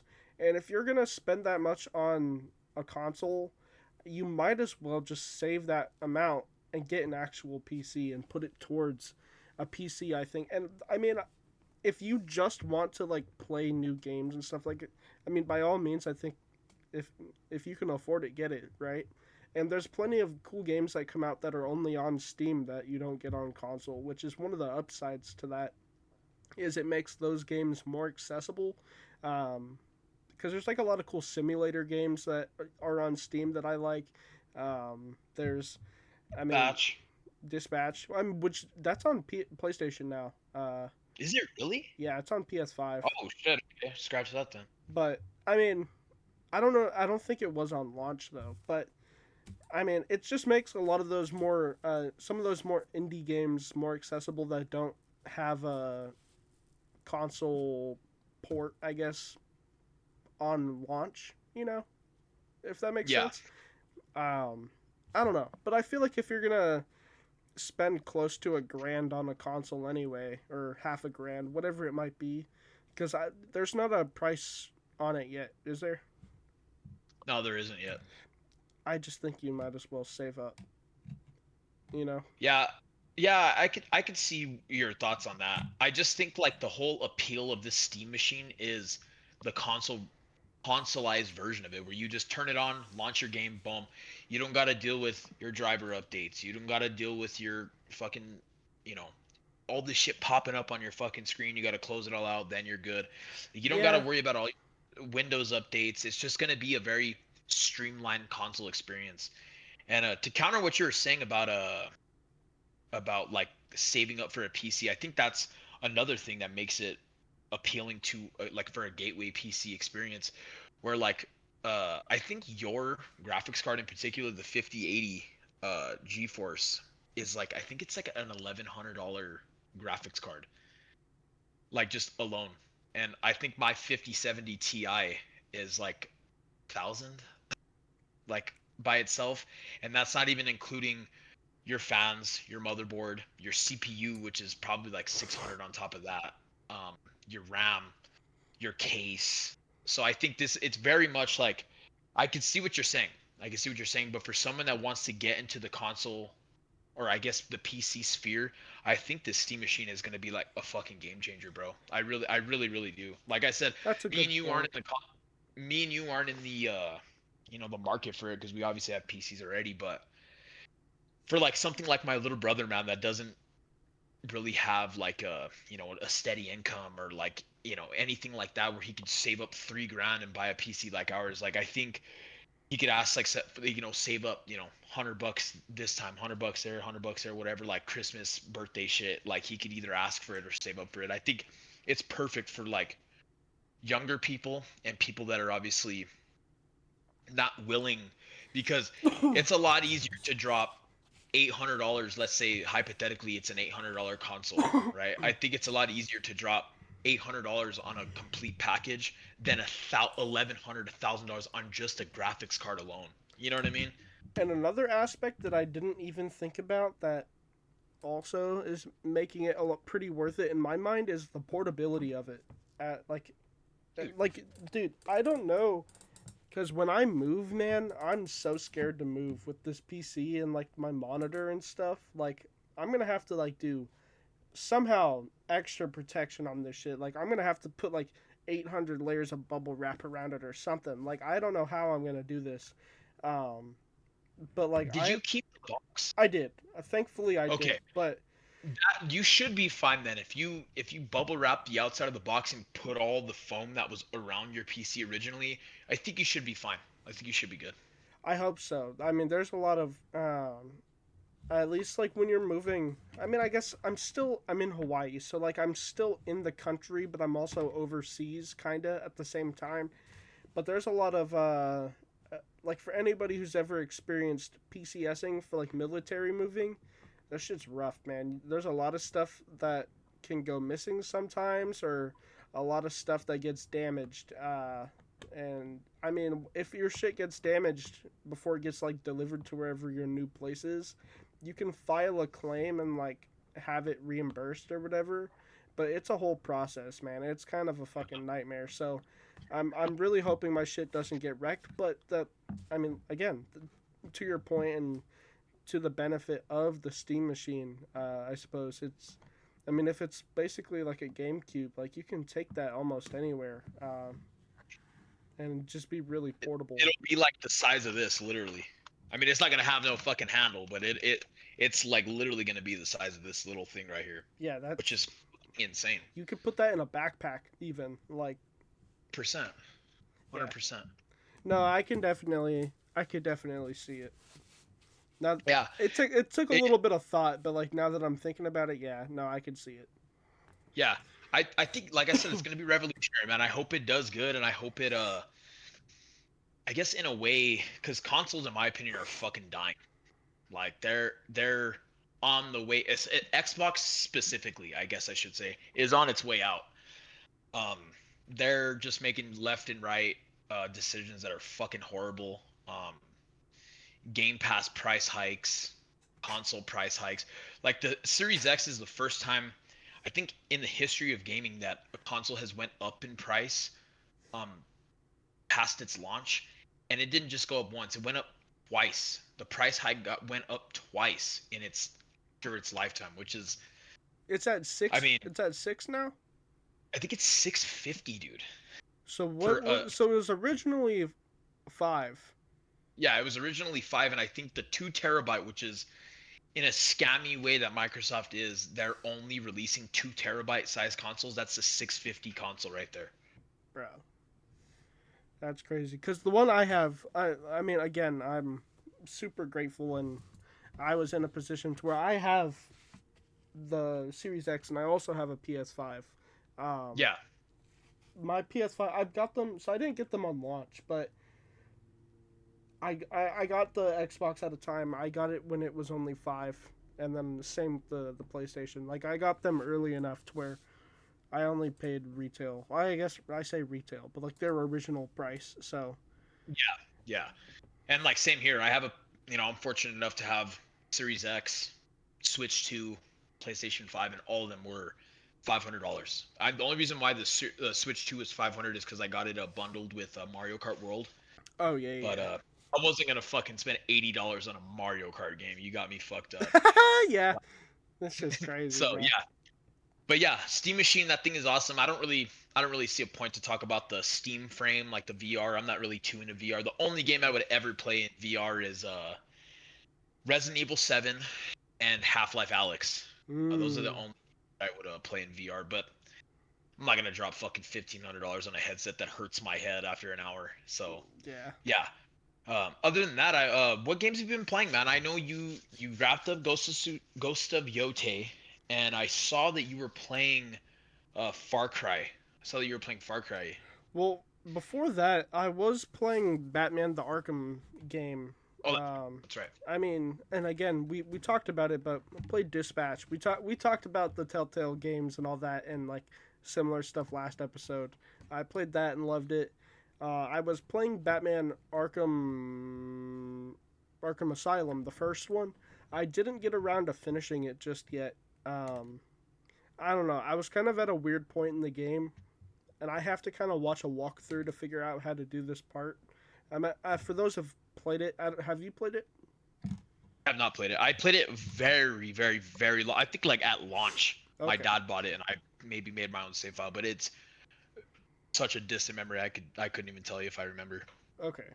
Well, I'm at the part in the game where I'm in the sewers about to fight Killer Croc, and like he's chasing you through the sewers, and I don't understand how to play this part of the game, so I'm gonna have to look up something. But it's been a few weeks since I've played it now, and I'd have to go back and like relearn some of it. I hate taking a break from a game and then having to get back into it and relearn.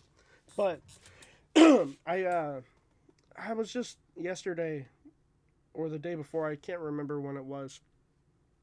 I was just feeling like I wanted to play something. I was looking at my shelf and the games I have, and I had never played Far Cry New Dawn.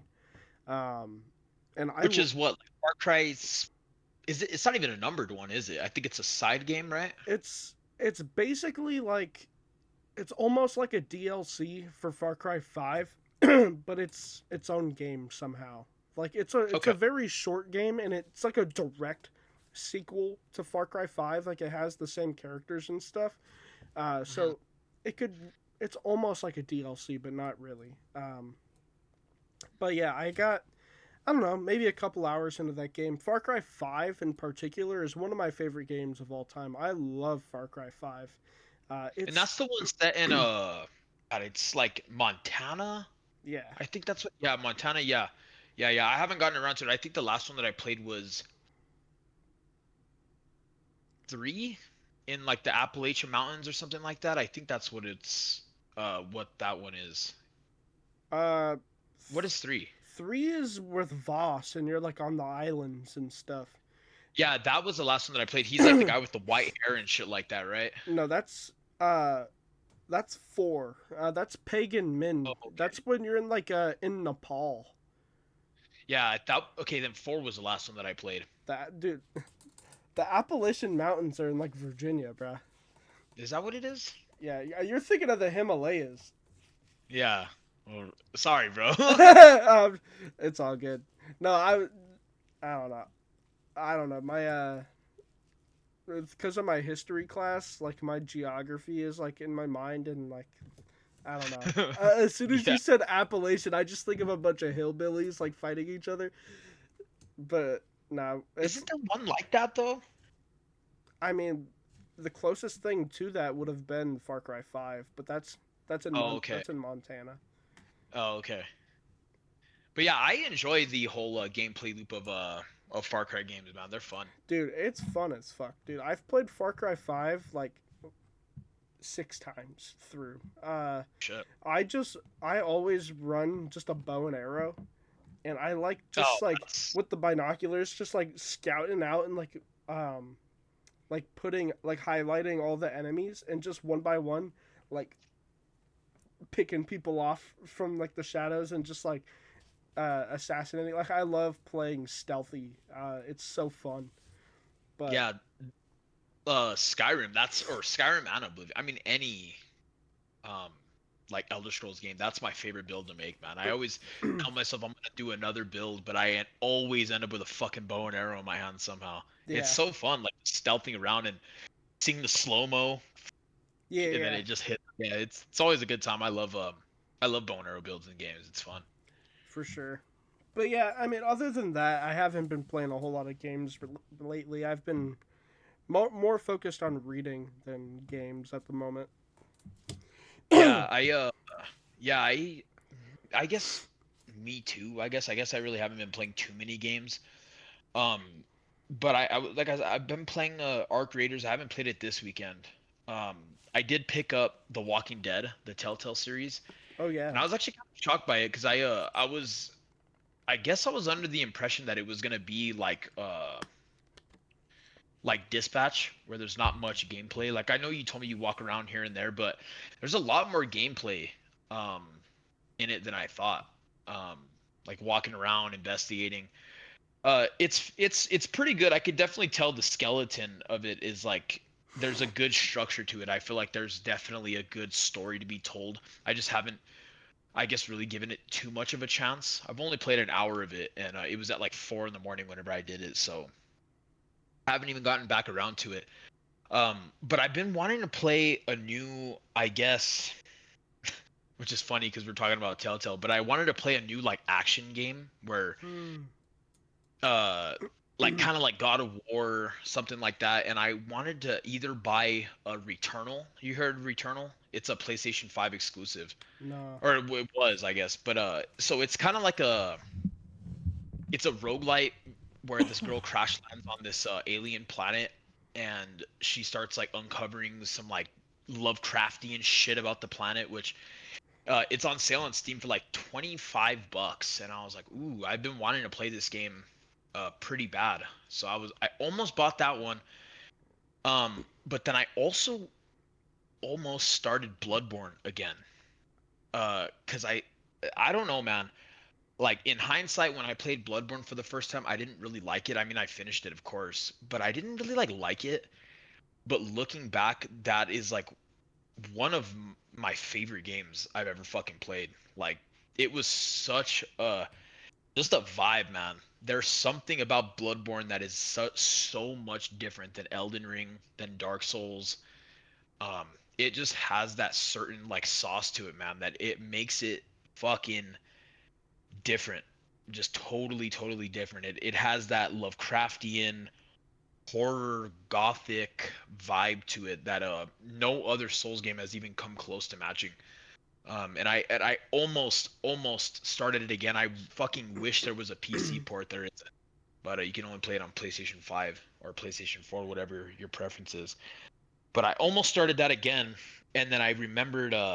I was like, ooh, well, I was looking at my wish list and stuff on Steam that I wanted to buy, and Ninja Gaiden 4 was on there, and it was on sale for $55. It's 20% off, and I was like, ooh, this game just came out earlier this month, and I want to play it. I was like, I want to buy it, and I looked up the time to beat on it, and it was only like a 15-hour game, and I was like, ooh, $55 for a 15-hour game. That's not, the math isn't math in there. You know what I mean? Like, not really worth it in my opinion. So I was like, well, I really want to fucking play this game.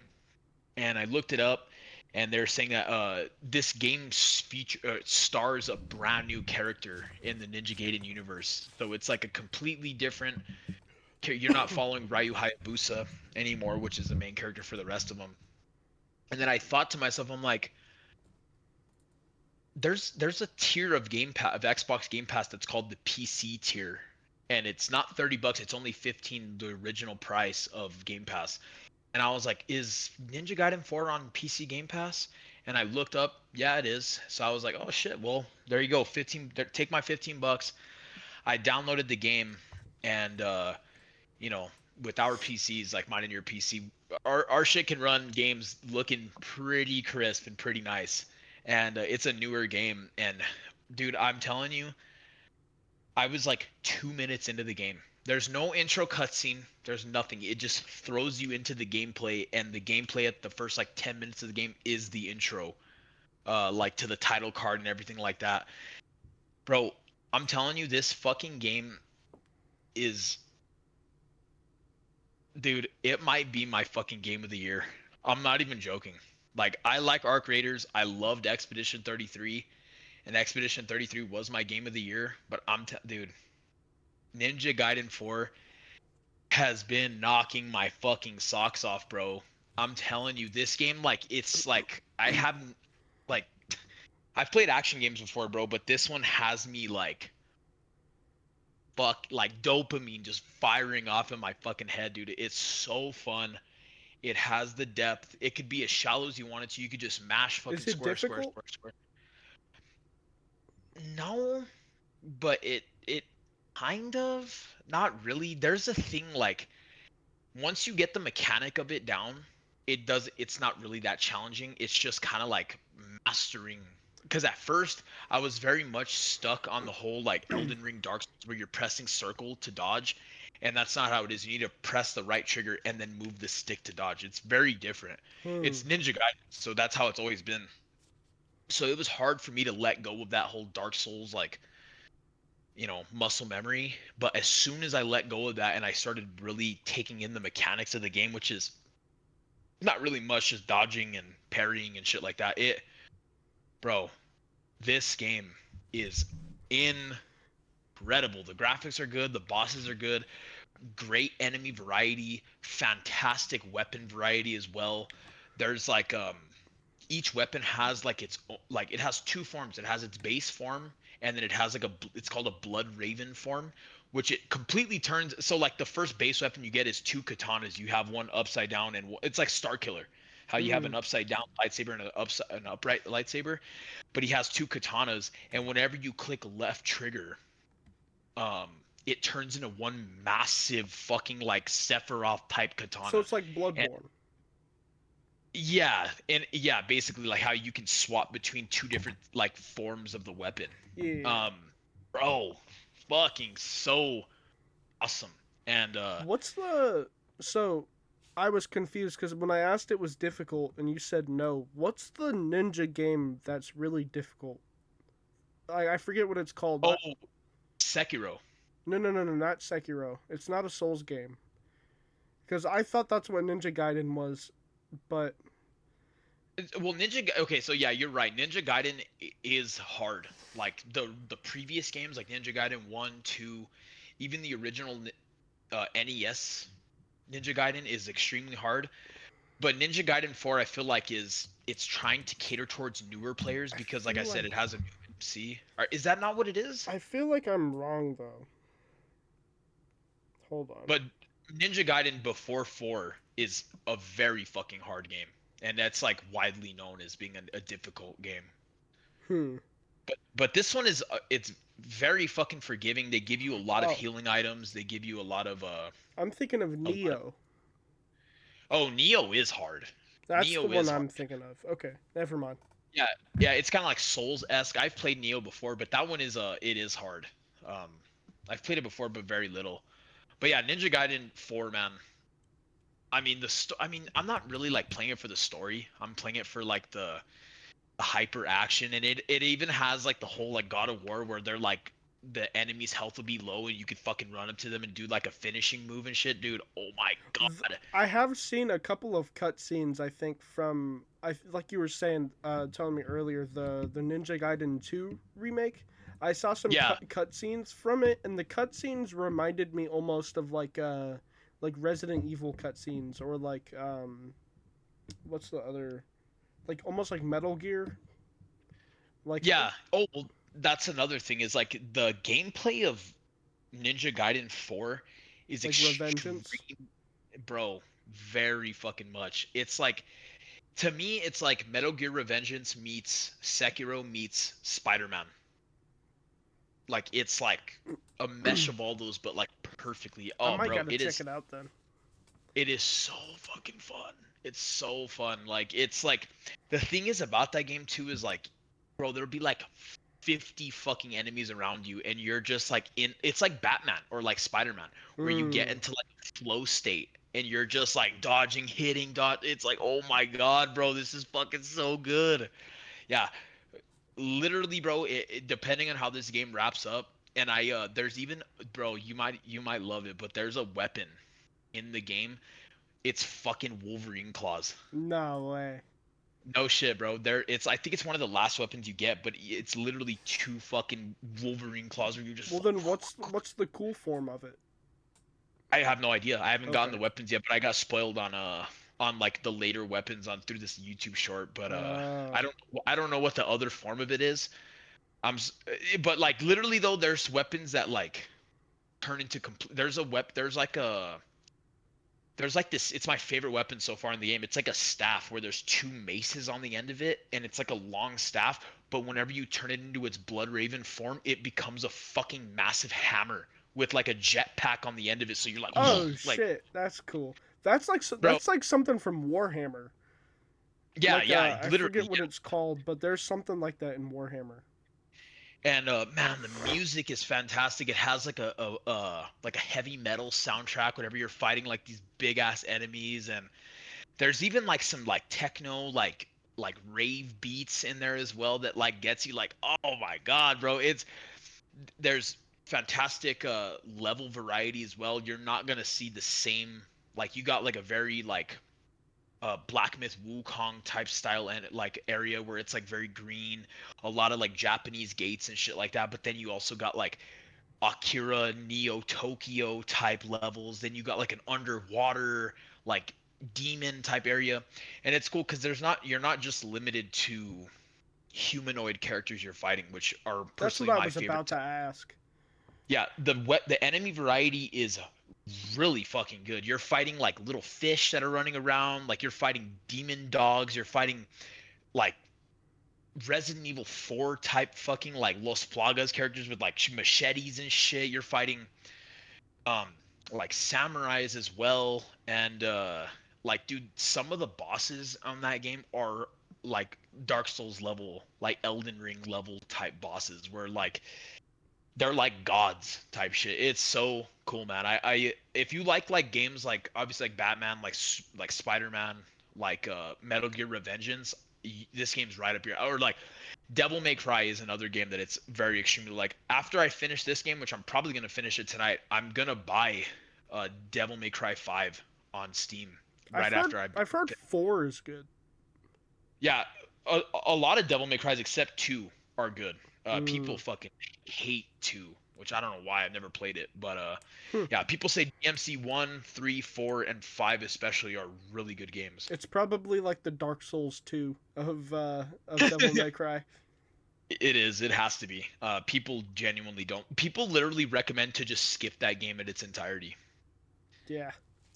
Yeah, But though, yeah, like with the Dark Souls, people trying to play FromSoft games, people are like, yeah, play Dark Souls 1, then Dark Souls 3. People, That's literally how you should play it. yeah. Yeah, Dark Souls 1 is another game where it's like one of my favorite games of all time. But yeah, Blood like please don't even make a Bloodborne 2. Obviously that'd be fucking awesome. But just please give us a port on PC for Bloodborne. I'll pay $70 for it. Like let me give you my money type shit. Give it the Demon Souls treatment and give us a remake for PS5, 660 Bro. FPS. Oh, don't even say that, bro. That's like telling me that they're gonna come out with a Gantz Deluxe and they're never gonna fucking do it. Bruh, I wish. But nah, so I guess since we were just talking about Gantz, I guess it's a good segue to talk about what we want to read for next month and our most anticipated reads for next month. But before we get into that, I wanted to ask you, What's up? are you wanting to wait on a deluxe for Gantz, or were you wanting to read it? I would read it if the last how many weren't out of print. I'm Well, told. I heard that 10, 11, and 12 came back in print. Not I don't know if by the time I told you they were out of print, they were back in print, but I know for a fact they were out of print, but I think they're back in print because I've seen a lot of people on the Gans subreddit picking up 10, 11, and 12. As long as Dark Horse keeps those in print, I would love that to be my next big manga that I read. Yeah, But okay. I mean, it just depends. Like, I don't know, man. I put it on the list because I was like, I'm gonna put it on there, and Gut's gonna look at it and be like, ooh. But I don't know, man. I want to read it. I want to experience that story, and maybe that can be another book club thing, kind of thing we do. That would be awesome. Bro, But that would be fucking awesome. I don't want to be in the predicament of being halfway through collecting a series and have to wait forever for the last few to come back in print. So it just depends. It depends on if they keep that shit in print or. Yeah, no, I agree. No, I agree. I think I don't want to mistell you, but I'm pretty sure I'm like I can look it 80% sure up. that 10, 11, and 12. How could you figure that out? Just Google I it? mean, I could probably look it up on Amazon and see if it's available to buy. I guess that is a good way of seeing. But man, you fucking bro, Gantz is such a fucking good series. Um, Cause they just came out with an omnibus for the dude. These were out of print for so fucking long. It's called Gantz G. oh yeah, I heard that there's like they just came out with the new one. Yeah, it's a whole omnibus of the three-part series. It's like a three-volume series of just Gantz G. So Uh, real quick, at least on Amazon, 10 and 12 are out of stock, and it says it says 10 is being sold for like $200 right now, but 11 is in stock and on sale. So I don't know. I could see if it's available elsewhere. I'm not gonna fuck around with that right now though. But yeah, yeah. Nah, it was just a question, cause I'm planning on rereading Gantz, bro. I'm planning on rereading it. I might, cause I follow the Gantz subreddit, and bro, like people are like, drop your favorite panels down below. Drop your favorite panels, and I'm like looking at these panels, and I'm like, bro, this was a series that rivaled Berserk, bro. Like close, very fucking close. where are you able to read it digitally?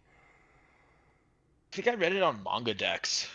Okay, because in the event that I do want to pick it up and I'm not able to get the last few, like, I mean, I guess I could probably finish it off digitally. I don't usually do that, but There's some really good translations for it as well. Like it's not like those Berserk ones that you see where Guts is cussing like a fucking sailor. yeah. Uh, but no, there's some really good translations on Gans online. And the thing about Gans is it's not really dialogue heavy like Berserk is. Um, they can pretty much get the point across with just visual. That's one thing about Hiroya Oku that he does so well, that it's just the visual storytelling is on another fucking level. And it's just like very action heavy. I mean, it's literally mission on mission on mission on mission like type storytelling, but with some story beats in between.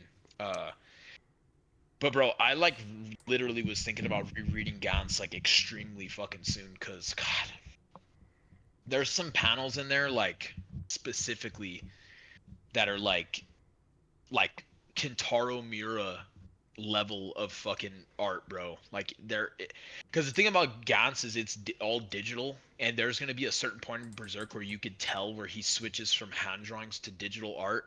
Hmm. Um, but Gantz is all digital because it's like I think early 2000s. But God, man, I like just seeing those panels of the certain like characters that they fight and shit like that, bro. I'm like, God, this series was special to me personally. Like it was just, it still is the most addictive read I've ever had, more than Berserk.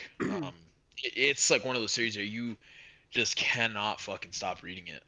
Hell yeah. It's I so mean, good. if I had it, I would read it. That's what I have to say. Yeah, it's But good, man. it's just tricky trying to figure out what things are in print and that kind of thing. Like, I don't know. You know what I mean? Yeah, you don't. Yeah, no, I get it, bro. You don't want to be stuck in the Yeah. middle of a fucking series, and you're like, well, I want to continue, and especially with a series like Gantz, like, bro, 10, 11, and 12 are like probably the.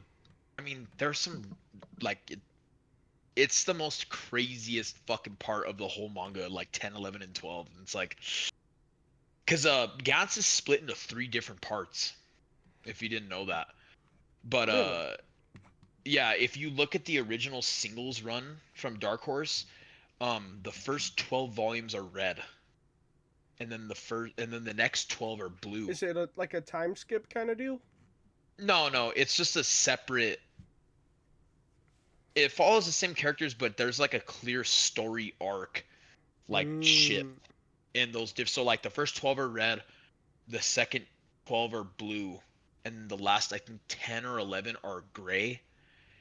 And it's like highly regarded that like part two is the best part of Gantz. And I think like all of it is fucking fantastic, but part three is really like whoa Well, fuck. if it's broken up that way, I probably wouldn't mind reading it in sections. Then, you know what I mean? Yeah, for sure. And it reads so fast, bro. Like it reads so fast. Even in the omnibuses, like they're all red, but um whenever you're flipping through it and getting to like each individual volume, it'll change color from red to blue. Oh, And then instead of it being gray in the omnibuses, it changes to green for the third okay, part. gotcha. But yeah, Do wow, you man. have the singles? No, hell no, bro. The singles are fucking Yeah, expensive. I knew they were Expensive. expensive, but I didn't know if that was something you I got don't a hold of or. No, I don't have it. The only Gantz singles that I have are the first, the original Gantz G singles, which Hmm. before the omnibus, that was the only way to read them. And I remember Volume One in particular of Gantz G. I don't even remember how I found. I think on Reddit I found some dude selling two and three for like $10 a pop, and I was like, oh shit. So I bought those, and I was like, I'll just wait to see if I could ever get Gantz One or Gantz G Volume One, and Zag found it at dude, and it was going for like $150 for just that volume alone. And not Gantz, Zag found it at his local store for like $5, and I was like, bro, please, I paid him like $20 for the whole thing, and yeah, he shipped it, and I got the whole. And the thing is it's all right. Like it's Yeah. all right. Yeah. It's mid. The reason why it's called Gantz G is because it's so weird, but like all the main characters that are males in Gantz are girls in Gantz G. So So like is it like a gender swapped like alternate shit? I just timeline. spit. Ah, shit. That was It's all gross. good. It's an alternate timeline. Yeah, it's an alternate timeline where the males are women, and yeah, it's kind of weird, but it's Gantz, and it's the thing. Another thing that sucks about it is it's not drawn by Hiroya Oku, so it has like a Mm. very like it's drawn by a shojo artist, so it has like that weird like shojo art style that Nothing like Gans, but it's okay. It's all right. It's nothing fucking even close to Gans proper, but it's all right. And then there's also another Gans series that's actually being made by Hiroya Oku. I don't know if we'll ever get it localized in the West, but it's called Gans. Fucking what is it called? Gans O or something like that. It's some. I think it's like Gans E or something like that. Let me figure this out. That sounds familiar, like vaguely. Yeah, it is Gans E. Gans E is Gans in the Edo Japan era, where it's like samurais and shit like that. Everyone has like katanas and like you know, it's kind of a spoiler, but it's literally the first um chapter of Gans where Kei Korono and fuck is his name? Because I thought it was like futuristic and shit. It is. So It is. how does that It, work? you would just have to. I haven't read Gans E, but I guess essentially what Gans is, they give them weapons and armor, I guess you could say, from the future to battle aliens. What is that a spoiler or is that like No, because Gans, because I don't know if you know, but Gans is the ball. That's the name of it. That's why it's I called Gans. I didn't know it. What ball? Like It, so okay, so Gans essentially is like the first chapter of Gantz, the original series, Kei Korono and fuck man, what the hell is the other guy? Well, there's two main characters basically. Kei Korono and the other guy die. At the first chapter they die and they get teleported to, instead of like them actually dying, they get teleported to a room, like a hotel room in Japan with all of these other people that have died as well at that same exact time. But in the center of the room is a black ball. It's a massive black fucking ball, and the ball's name is Gantz. And the ball at the very front of it, it's like a screen, and the screen tells them, "Here's your target. This is what they like. This is what they dislike, and this is what they're weak to. Go hunt." so it's almost like on some Assassin's Creed type shit, but like Monster Hunter.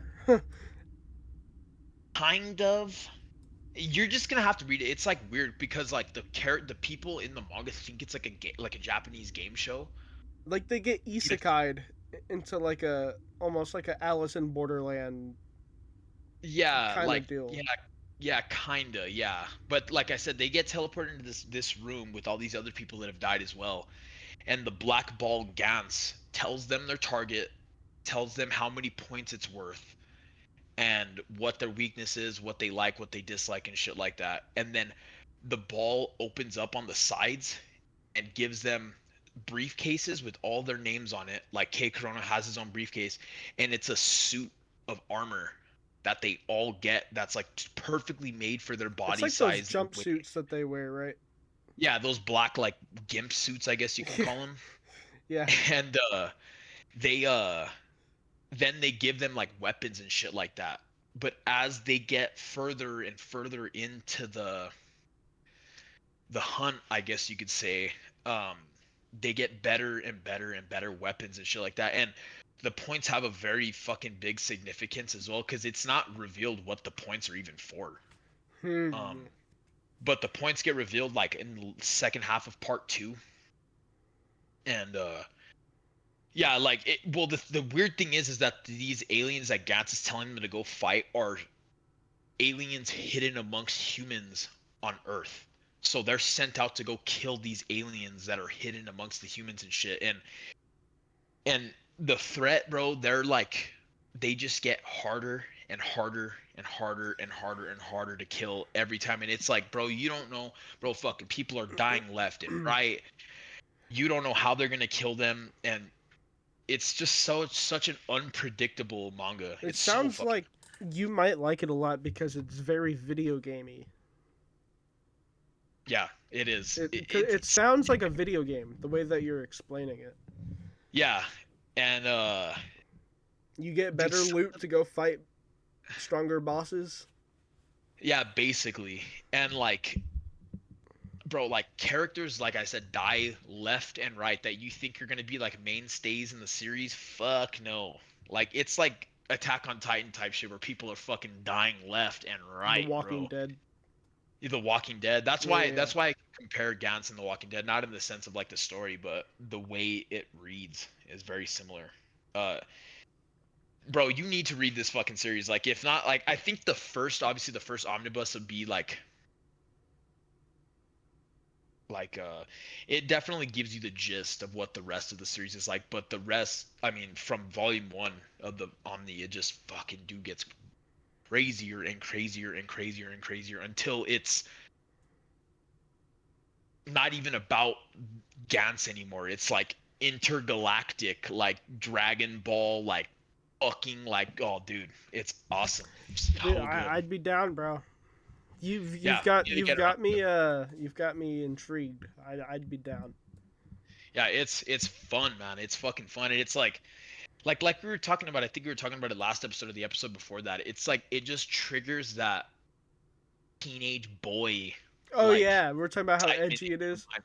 It's so fucking edgy and so like there's so many fucking hot ass chicks in it, and fucking K Corona is like, well, that's like the showpiece of the entire manga. Like yeah, the story's cool and like the aliens are cool and shit, but like the character development from K Corono is fucking in, like the way he starts at the beginning, he's a completely different character by the end of it. Mm, Um, I think you're gonna like it, bro. I think it's so fun, such a fun read. awesome, dude. Yeah, I'd definitely be down to read it. But hey, before we I feel like we're coming to the point where we've got to wrap up the episode. Do you want to do Yeah. our final section?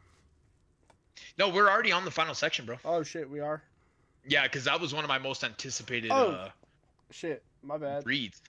Nah, it's all good, bro. Oh yeah, you were saying you were gonna reread it. Yeah, I wanted to reread it. Cause man, I love that series a lot. I know I should probably read something new. But man, Gantz, I it's hard to stay away from a series like that. It's so good. Hmm. Okay. Do you think realistically you're gonna get to it next month?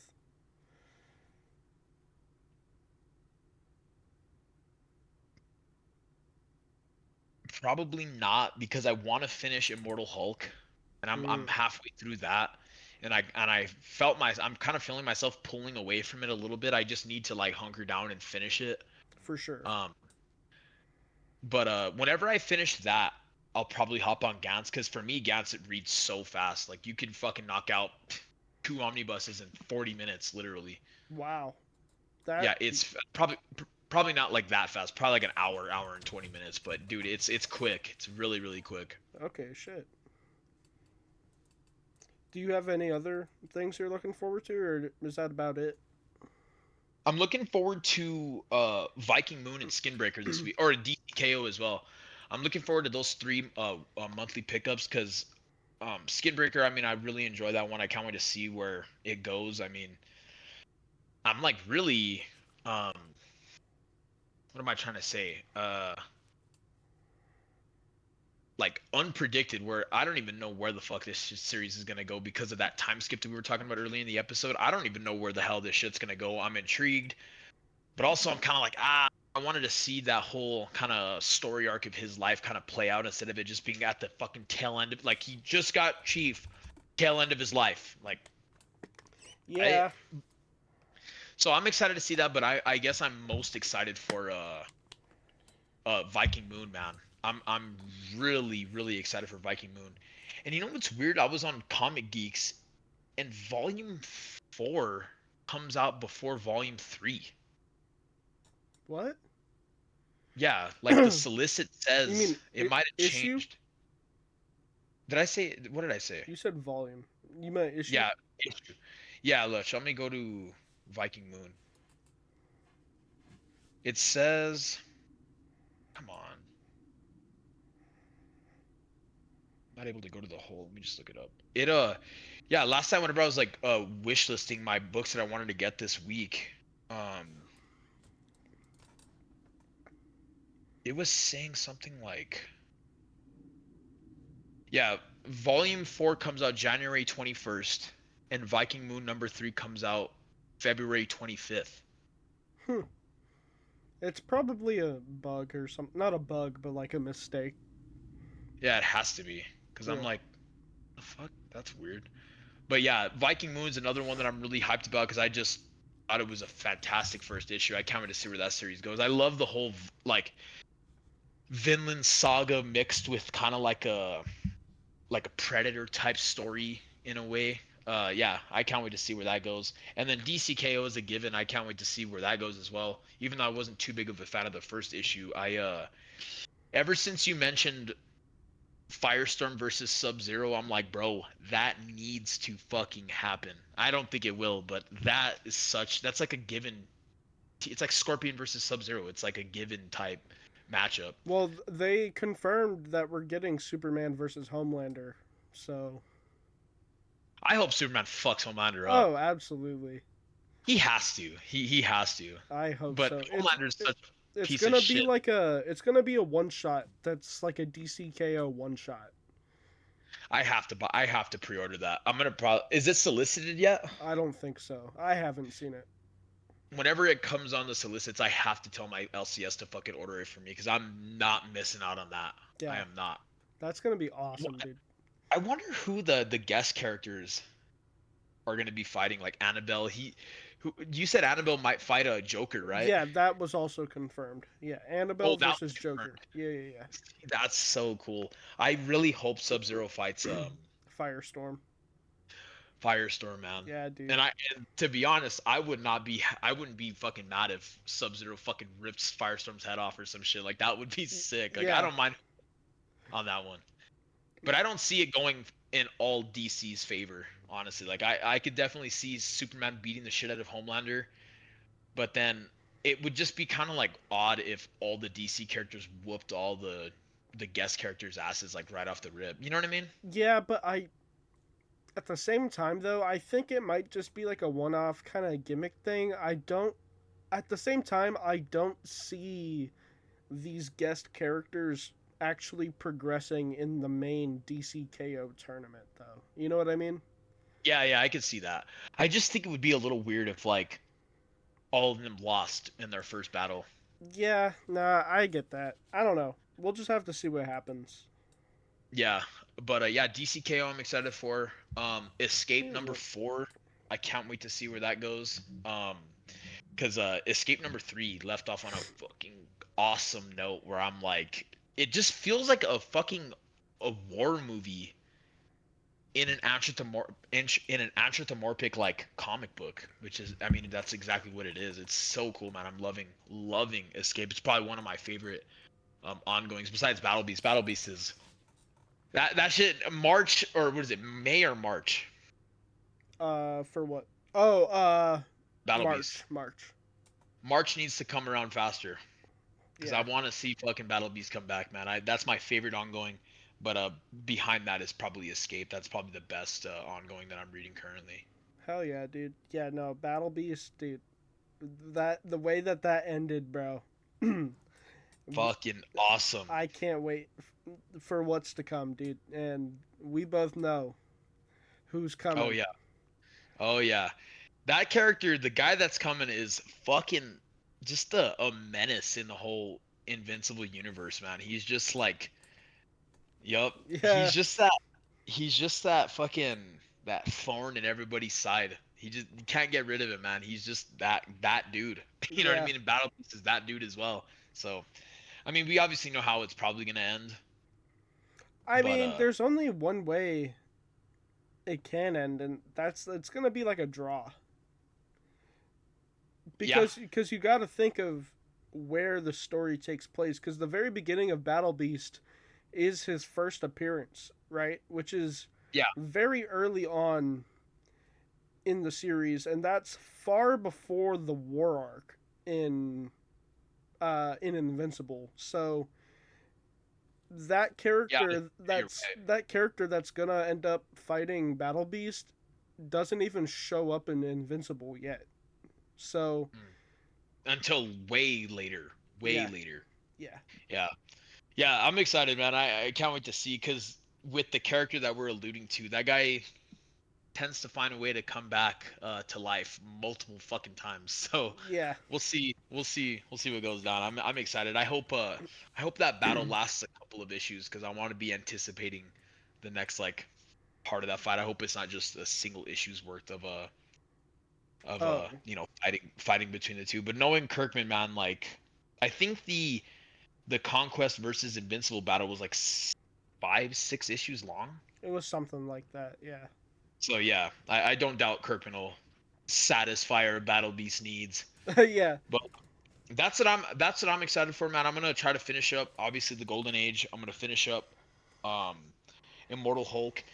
And I think whenever I finish up the Immortal Hulk, I think I'm gonna hop back into Gantz, bro. Really, I think that's what My plan is for the month of December. I just need to hunker down and read it, man. These games got me by the balls, bro. I'm Yeah. like, yeah, it's good.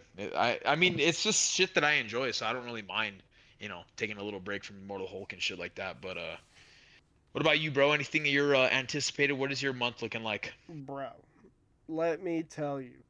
Wednesday, we have DCKO. We talked about that, but we also have the finale of the Bane arc in Absolute Batman. And That's right. that was supposed to come out earlier in the month, but it got delayed. And I heard somewhere, I forget it, I think it was a Hall of Nerds podcast I was listening to, but one of them, somebody was saying that the reason it got delayed is because Nick Dragotta wanted to add 5 more pages of the fight between Batman and Bane of just like straight hands, and he had to request from DC to let him. And so DC said, yeah. So he had 5 extra pages of just that battle to work on. So it Yes. got delayed. Um, so I'm excited, bro. That's Wednesday, the final battle. It's probably gonna be like a 4v1 of Absolute Batman, Killer Croc. Like you haven't read Absolute Batman yet, or I mean, you read the first issue. Um, Yeah, I read the first issue and I read the annual. dude, you've got it, bro. That's one I feel you've like got to read, dude. I feel like where I think because I love Fraction's run on Batman, but I feel like I would like Absolute Batman more because of that dark, gritty, like Batman is a fucking beast in the Absolute universe, bro. I I love it. think if you're gonna read it like fully, I don't think you should read it yet. I think you should wait until February when the trade for Volume 2 comes out, because Volume 2 is gonna cover the Bane arc. Pick it up, like That's what I was planning on doing. pick up volumes 1 and 2 in February, and then read it straight through, and you will not be disappointed. Oh yeah, well only yeah, because that'll be what issues 1 through 12, It'll right? be issues 1 through 14. Oh, so there's 7 issue trades I mean, uh, shit. Let me look because because the Bug Wars one is 6. uh,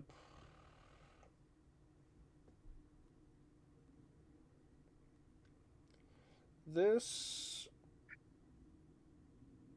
so volume volume 1 it has 1 through 6, and then Absolute Batman Volume 2 is gonna have 7 through 14. So 7, 8, 9, 10, 11, 12, 13, 14. It's gonna have 8 issues. For Oh shit, it's gonna be a big boy. yeah, Okay, cool. Yeah, absolutely. I like even just want to get issue not issue volume 1 of that a because lot of people. I mean, Volume 1 is fantastic. A lot of people didn't really vibe with Volume 1 as much as I did, but I loved it. And Volume 2 is just even better. So, yeah. I because there's a whole section of my LCS that I never even seen, which is fucking weird. There's a whole section of trades, like new trades, like Absolute Batman, Absolute Superman, Absolute Wonder Woman, which is actually I fucking flipped you off on accident. it's all Absolute good. Wonder Woman is another series that I actually want to get into as well because I don't like Wonder Woman uh as she is, but the absolute version of her is sounds fucking right up my alley, bro. Like for real. She's a mixture of like Kratos and Guts, kinda. Yeah. like from hell, like type shit. Yeah, Yeah, so yeah, it seems right up my alley, and yeah, I like another DC character that I can get into. You know what I mean? And then on top of that, she's gonna be in the fucking KO. oh You know what I yeah, mean? And of course she's a KO, so that's gonna be cool. I have a feeling that it's gonna finish with Superman versus Absolute Superman. that would be fucking awesome, dude. I feel like that's what they have to cross paths, bro. They have to. Yeah, But anyway, uh, yeah, I agree. I agree. dude, I hope Absolute Batman. I don't want Absolute Batman to fight Batman. I want Absolute Batman to fight this world's like the main Joker and just like cut him in half or some shit. Oh, dude, just show him what the fuck he's about. Cause I Well, seen Joker in the Absolute Absolute Universe. Absolute Batman doesn't kill. He still doesn't kill. As brutal as he is, that's the one thing that like he stays on is he doesn't kill. So he wouldn't cut him in half, but I want him to brutalize him. Yeah, well, he fucks people up in that annual, bro. Oh Like yeah. he does not shy away from. He doesn't kill you, but you probably want to be dead after he's done with you. Facts. Well, what I was speaking of the Joker, what you were about to say. Um, so because this new issue of Absolute Batman got delayed, we're getting it tomorrow, or not tomorrow, Wednesday, which is the last week of the month, the last Wednesday of the month. And then we get Absolute Batman 15, which is the start of the next arc with the Joker, which that motherfucker right He there. looks. That doesn't even look like the Joker, bro. It looks like a fucking. Did you see this cover? Hold on. That doesn't. I did not see that. That is nuts, bro. How is that even the Joker? That looks like a fucking. That looks like. Something out of Berserk. Yes, dude. Yes. Like something out of fucking Bloodborne. Yeah, for sure. But we're getting that December 10th. So because of the delay, although we had to wait a while for 14, we get Absolute Batman and then 2 weeks later another issue of Absolute Batman. So, You guys are eating good, man. Eating bro, good. I wish I hopped on the absolute Batman train whenever it was coming out. I wasn't even into. I think by the time I got into comics, I think maybe issue 8 was out or something like that. which that arc also, so between the major arcs, they do at least what they've been doing with Batman and Wonder Woman is between major arcs they do like 2 issues of like a mini side arc. So issues 7 and 8 of Absolute Batman were like a mini series, like not a mini series, but like a side story kind of deal, like that handled Mister Freeze. But then Oh, like, okay. and they usually have like a guest artist on for like the little side portion, and then or issue 9 is when the Bane arc started. So you could have theoretically got Pop. hopped on, but it's all good. Just read it in trade. Yeah, no. I'm excited to read it in trade because like we've said 100 times, trades obviously look better on the shelf, and reading it at chunks worth of issues, I think I'll be able to enjoy it way more than uh than I would if I was collecting the It's singles. so badass, dude. And Yeah. while we're on the topic of talking about shit that's coming out soon, and like, so at the end of the year, we have Absolute Batman, and Absolute Wonder Woman crossing over for the first time, like in series. Oh, Um, okay. so apparently, people are speculating that Absolute Batman is gonna get his ass kicked by the Joker, and he's gonna have to go uh, try to get Absolute Wonder Woman's help on how to fight like a demon. Yep, Are y'all planning on going anywhere this afternoon? probably. I'm gonna go get my hair done. Okay. So I was wondering if I could borrow your keys. It's at 3:45, but I gotta go get Matthew. But I'm Well, gonna be there for a few hours. I guess I'll get my medicine tomorrow. I guess. No, go get your medicine. Well, I'm doing my podcast, but here, I'll you get can it. use Dad's truck. I'll just get it tomorrow after class. It's fine. I wish you would go get it today. Well, you're the one trying to take my keys. Well, I didn't think you were doing this, but I mean, I want to. I do this every Monday, mother. Okay. Or you can take Dad's truck to go. I just wanted something small to. Sorry about that. That's all good, brother. All good. What was I even saying? Oh, He was gonna have to go get a help from Absolute Wonder Woman to fight a demon. yeah, pretty much. So is that what Joker is in this universe? Is he well? Because I mean, he fucking looks the part. We don't know. That's the Oh, thing. okay, well, obviously. People are speculating that he's like, because in the absolute universe, Joker and Batman's roles are not exactly switched, but Joker is like a billionaire, like rich guy, and I heard a theory that they're gonna do the whole thing where like because he's like a billionaire or whatever, he sold his soul to the devil, and like that's why he's so rich and powerful. So he's like almost like, I don't know, something out of Berserk where he traded away his humanity for prestige. And like, again, this hasn't been confirmed, this is just speculation. Yeah. So like the Joker's character design, whenever he has like a normal human form where he's just chilling, but then he also has like that gross monster form, and in that gross monster form, he has like a trident tail, not trident, but like a, you know, like a demon tail kind of thing. Yeah. Yeah. It's almost like his apostle form. You know what I Yeah. mean? So that's what people are speculating, and people are saying Absolute Batman might get his ass kicked at first, and then he has to go to Diana's help because she has experience with like the supernatural and like demons and stuff. Has to get her help to beat him or something. But anyway, I'm Sounds excited. awesome, man. That sounds sick. I mean, it sounds like it would make sense. But I guess just the way um I mean, with hearing you talk about how his how Joker is like a billionaire and shit, it sounds like the whole lizard from Amazing Spider-Man, how he kind of like Mm. was trying to make himself more powerful or some shit like that, and then he ended up becoming like that fucking freak ass lizard form. Uh, like it kind of sounds like that's kind of how Joker's like maybe he's trying to figure out a way to get more powerful, take out Batman and shit, and then he ends up becoming this freak fucking demon somehow. I think so. We've seen Joker only a few times in the Absolute Universe so far, and each time we've seen him has been a little different. Like, so we see him one time, and his skin looks like a normal skin tone, like he's just a normal dude.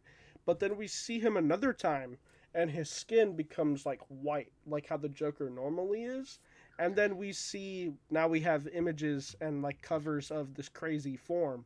So Mm. people speculate that it might be one of those things where he's trying to keep this other side under wraps, and sometimes like he slowly like transforms and becomes this monster. We don't know how it's gonna work, but dude, I'm so excited for Absolute Batman is largely the comic that got me into comics, because I mean I read a couple of things before that came out, um, but that's the book that got me into the habit of like picking up weekly books, because the first issue of Absolute Batman, when that dropped, that was the first comic I ever went to get it like on release day, um, because I was like, well, I like Batman, this looks cool as shit, this is like a perfect place to start Batman, and that's what I did, and I've been picking it up from issue one ever since. um, Yeah, so, and dude, it holds a special place in my heart, and it's, I'm so glad that it's as good as it is, man, because it's fucking yeah. awesome.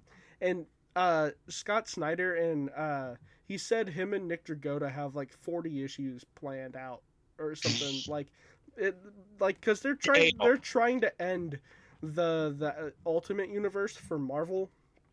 That's coming to a close, yeah, yeah, but like Endgame, it's called.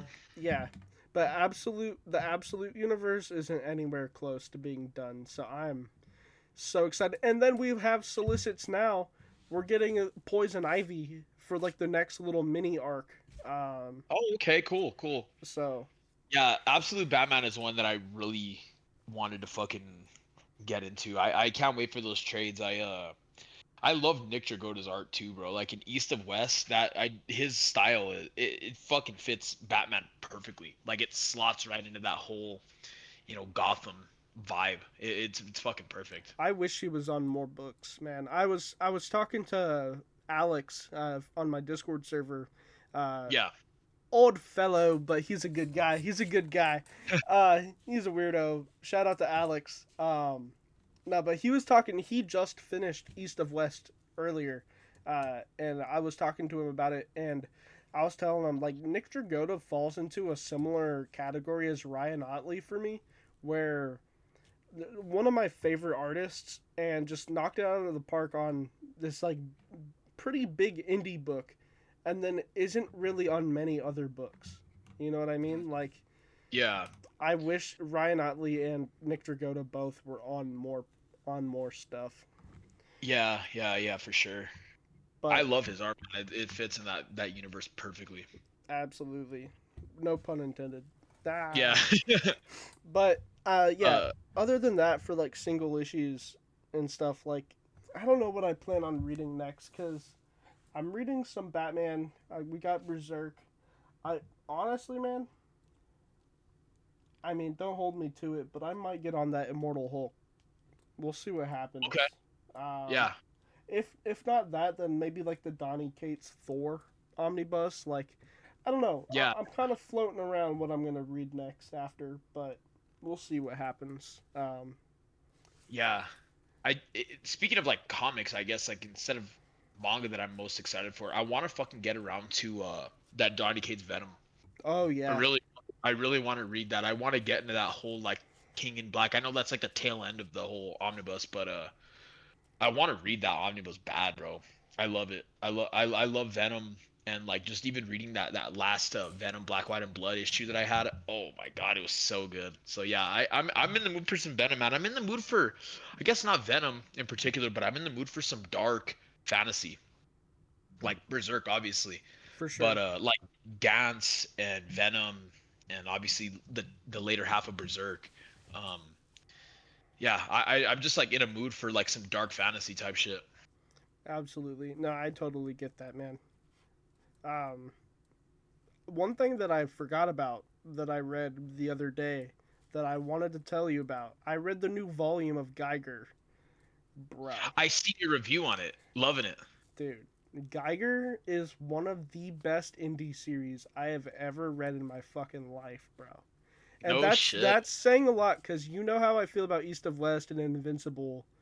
Dude, Yeah. Geiger is up there. I just wish it had more issues. If it were as long as something like East of West or Invincible, it would probably be my favorite. But Yeah. it's like 16 issues or something. Like it's not long at all yet. Um it's fucking peak, bro. So, Yeah, that's one thing I definitely want to get around to. You know what's funny is I thought Geiger might have been the main character's name, but reading in Immortal Hulk, Geiger is just another term for radioactive like gamma like exposure, right? well, yeah, so the Geiger scale is like the measurement that they use to like measure radioactivity. But Yeah. the main character, his name is Tarek Geiger. Like Geiger is Oh, his. oh shit. Okay. You are right. But it's like a play on words, kind of, because Yeah, okay. he is the radioactive man. Yeah. And reading Hulk, I'm like, oh shit, they're Yeah, naming Geiger, and I'm like, oh, but it's like radioactive fucking like terms, I guess you could say. and Yeah, that's cool. I was thinking Geiger's about that it. I definitely want to get around to. I don't know if I wrote it in my review, but it definitely gives me like some Hulk vibes. Like it's like a mixture of Berserk and Hulk, but set in the world of like Fallout. That's what it Love feels all like three to of me. those. Love all three of those. Yeah, that's something like Bug Wars, Geiger, and there was another one that I wanted to. I think probably just Absolute Batman. Those are some series that I'm very glad that I'm getting into collected editions. Um, very soon. I'm gonna probably around Christmas time. I'll probably ask you know, family member or something like that to pick me up the first three. Um, but it's gonna be a pain having to wait, man. That's like I said, the only thing that fucking First three sucks of about what? like of Geiger. Oh yeah. I got you. Yeah, but I just having to wait, man, because like reading your review on Comic Geeks, you're like every time I read a new volume of Geiger, it just solidifies how much I love this series, and I'm Yeah, like, dude, oh man, it's yeah. so good. So yeah, that's something I definitely want to get around to eventually. Daniel Warren Johnson's Transformers, another anticipated read of mine. I can't wait till that next deluxe comes out. Oh yeah, Hopefully, we don't have to pay 50 for it. Hopefully we can get it on sale or something. But Yeah, I mean, I have it pre-ordered, so I'm probably gonna pay retail. But I'm, dude, I have bought so much shit lately, and my Christmas haul is probably gonna be looking kind of nice. So I'm I'm slowing down on buying shit this coming year. That's one of my New Year's resolutions, I guess, is just to spend more or spend more money, spend less money, save more is what I meant to say. yeah, But dude, I have that shit pre-ordered. I'm willing to fork out the cash for some DWJ hardcover. You know what I'm saying? oh So, yeah, for sure. um, Yeah, I've like significantly slowed down my spending on collected editions. Like literally, the last thing I bought personally was Bug Wars, and that was like months ago. But right. I obviously for my birthday I've been gifted those omnibuses. But I don't know, I just kind of like want to read what I have. I don't want to fall into that whole manga era of my collecting journey Well, where I'm just buying and buying and buying and buying. that's kind of where I'm at right now, where it's like I want to read what I have because it sounds like I don't want to sound like a douchebag, but I'm at the point in my collecting where I have most of everything that I could want. Where like my uncle texted me the other day and he was asking like what I wanted for Christmas and he was like send me a list. And I was like, "Well, what's the budget?" And he was like, "Don't worry about a budget, just send me a list." So even without like a budget in mind, just trying to put together a list, I was struggling to figure out stuff. I was like, "Do I really want that?" Because like, and same with you when you're asking what I want for our little thing we're doing, dude. It was kind of hard to put something together just because I have so much. Like, I don't know. I'm trying my hardest not to sound like a douche, but No, dude, I that's how I am a manga. yeah, I have basically every single series I could possibly want in manga, including out of print shit, including different editions. Like I have two different editions of Berserk. Like right. I have the singles of JoJo's Part 3, you know what I mean? Like I have the Gantz G singles. I got all of Gantz, you know. Like I have basically like there it would be very hard for me to find a series like besides Baki, Vagabond, um and like catching up on series that I already own, like Die Dark is something that I want to catch up on. The new Vinland Saga volume I would have to get, the new Chainsaw Man volume. But other than that, I basically have everything that I want in manga, which costs a lot of money. Yeah, But you know, I mean, comics is a whole nother world. So obviously, I could get into spending and spending and spending and spending. But that's why I wanted to cut back on my pull list and read what I have because reading an omnibus for some fucking reason it takes me so much longer to read comics than it does manga. I don't know why. hmm. But like Berserk is like even dialogue heavy sometimes. But I'll literally read a Berserk Deluxe way faster than I can the Hulk omnibus for some reason. I don't know why. Yeah. No, I feel that too. I mean, I guess I think are comics like omnibuses longer? They've got to be, right? I don't know because a Berserk Deluxe has about let's say 700 pages, right? The Hulk book has 1,400 pages. So, but like, bro, I've already read two Omnis, or not two Omnis, two Deluxes. Because I went from reading my singles in Berserk to reading my Deluxes. Hmm. Uh, and I'm just like, dude, I don't know what it is, but I will like on lunch, bro, I will read like a fucking chunk of my Berserk Deluxe. But like whenever I bring like the Hulk Omni, it's like I don't know what it is. Like I Hmm. don't know if it's way more packed with dialogue where I'm like, I don't know. It's just I don't know. I don't know if it's because I've already read Berserk where I'm just kind of like flowing with the book, the story. But I don't know. It's a lot harder for me to read. Not harder, I should say. It takes me more time to read comics than it does manga. That's like a fact. For sure. No, now that you say that, I definitely get that because I felt like like I was low key flying through these Berserk Deluxe editions, but it takes a while for me to get through an omnibus. So like, I don't Yeah, know. like that Batman one, I'm sure you've probably put, if not equal time reading that one than reading the Berserk Deluxes, but you've read so much more pages of the Berserk Deluxe than you probably have of that, right? Yeah, I'm It's like taking you probably longer to oh, read that. probably 60% of the way through. And see, that one's like the same size as like a Berserk Deluxe, like from the eye. You know what I mean? So it's like it's Yeah, just weird.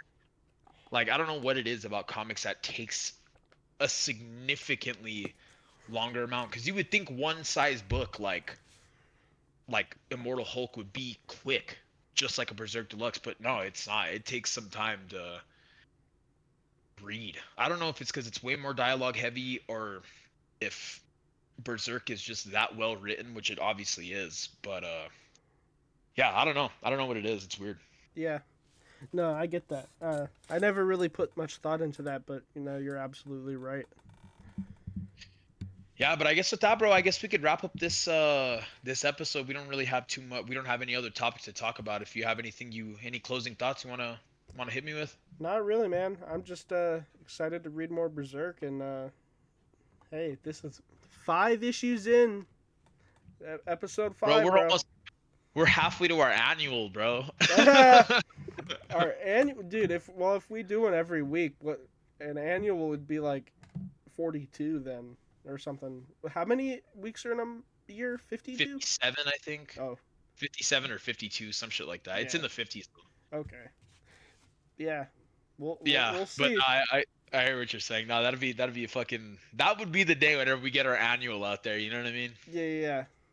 See, like for something like an annual or like a yearly, well, I guess that would be the year.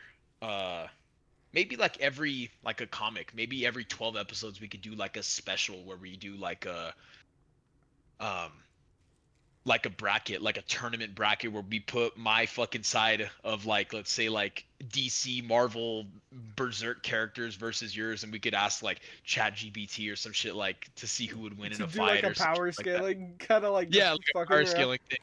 Yeah, like Trash Taste. I don't know if you watched Trash Taste, but they did one recently um where they chose a bunch of different anime characters, and they put them like, they asked ChatGPT to give them like a random like thing they need to match up against, and like it was like Saitama versus fucking Goku on who can parallel park better. And it Dude, was like they had to do like an in-depth like talk about it and shit.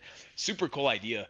But like maybe every 12 episodes we could do some sort of like special or something like that, around something like that. I definitely want to. That was one thing I was thinking of, like before we started this episode, and why I wanted to like do like a ranking. Something simple like that. I love that kind of stuff. If you ever want to watch a cool podcast, Hall of Nerds, they're a really cool comic book centric podcast.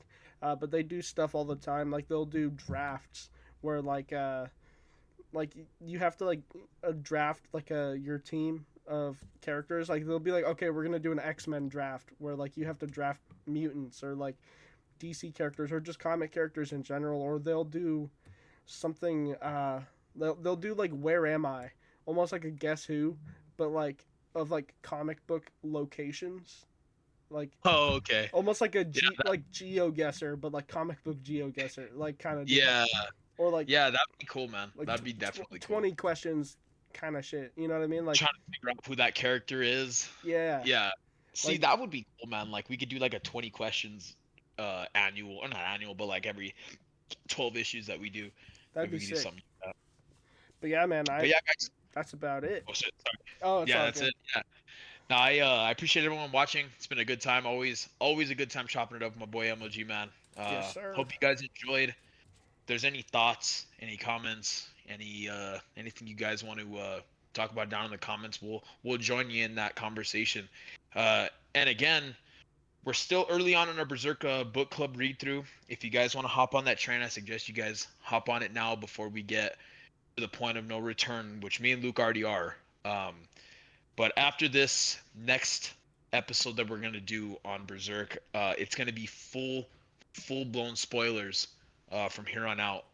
Because you can kind of talk about the Black Swordsman arc without it really giving too much away about the rest of the series of Berserk. But I feel like from this episode and on, it's going to be nothing but filled with Berserk spoilers, and it's a definitely a series that you guys need to experience at least once. So if you guys are on the fence about reading it, I suggest you guys hop on the train now before we get that next episode out. Me and Luke aren't even done with the Golden Age arc yet, but we're gonna get around to it very soon before December. We're gonna finish it up.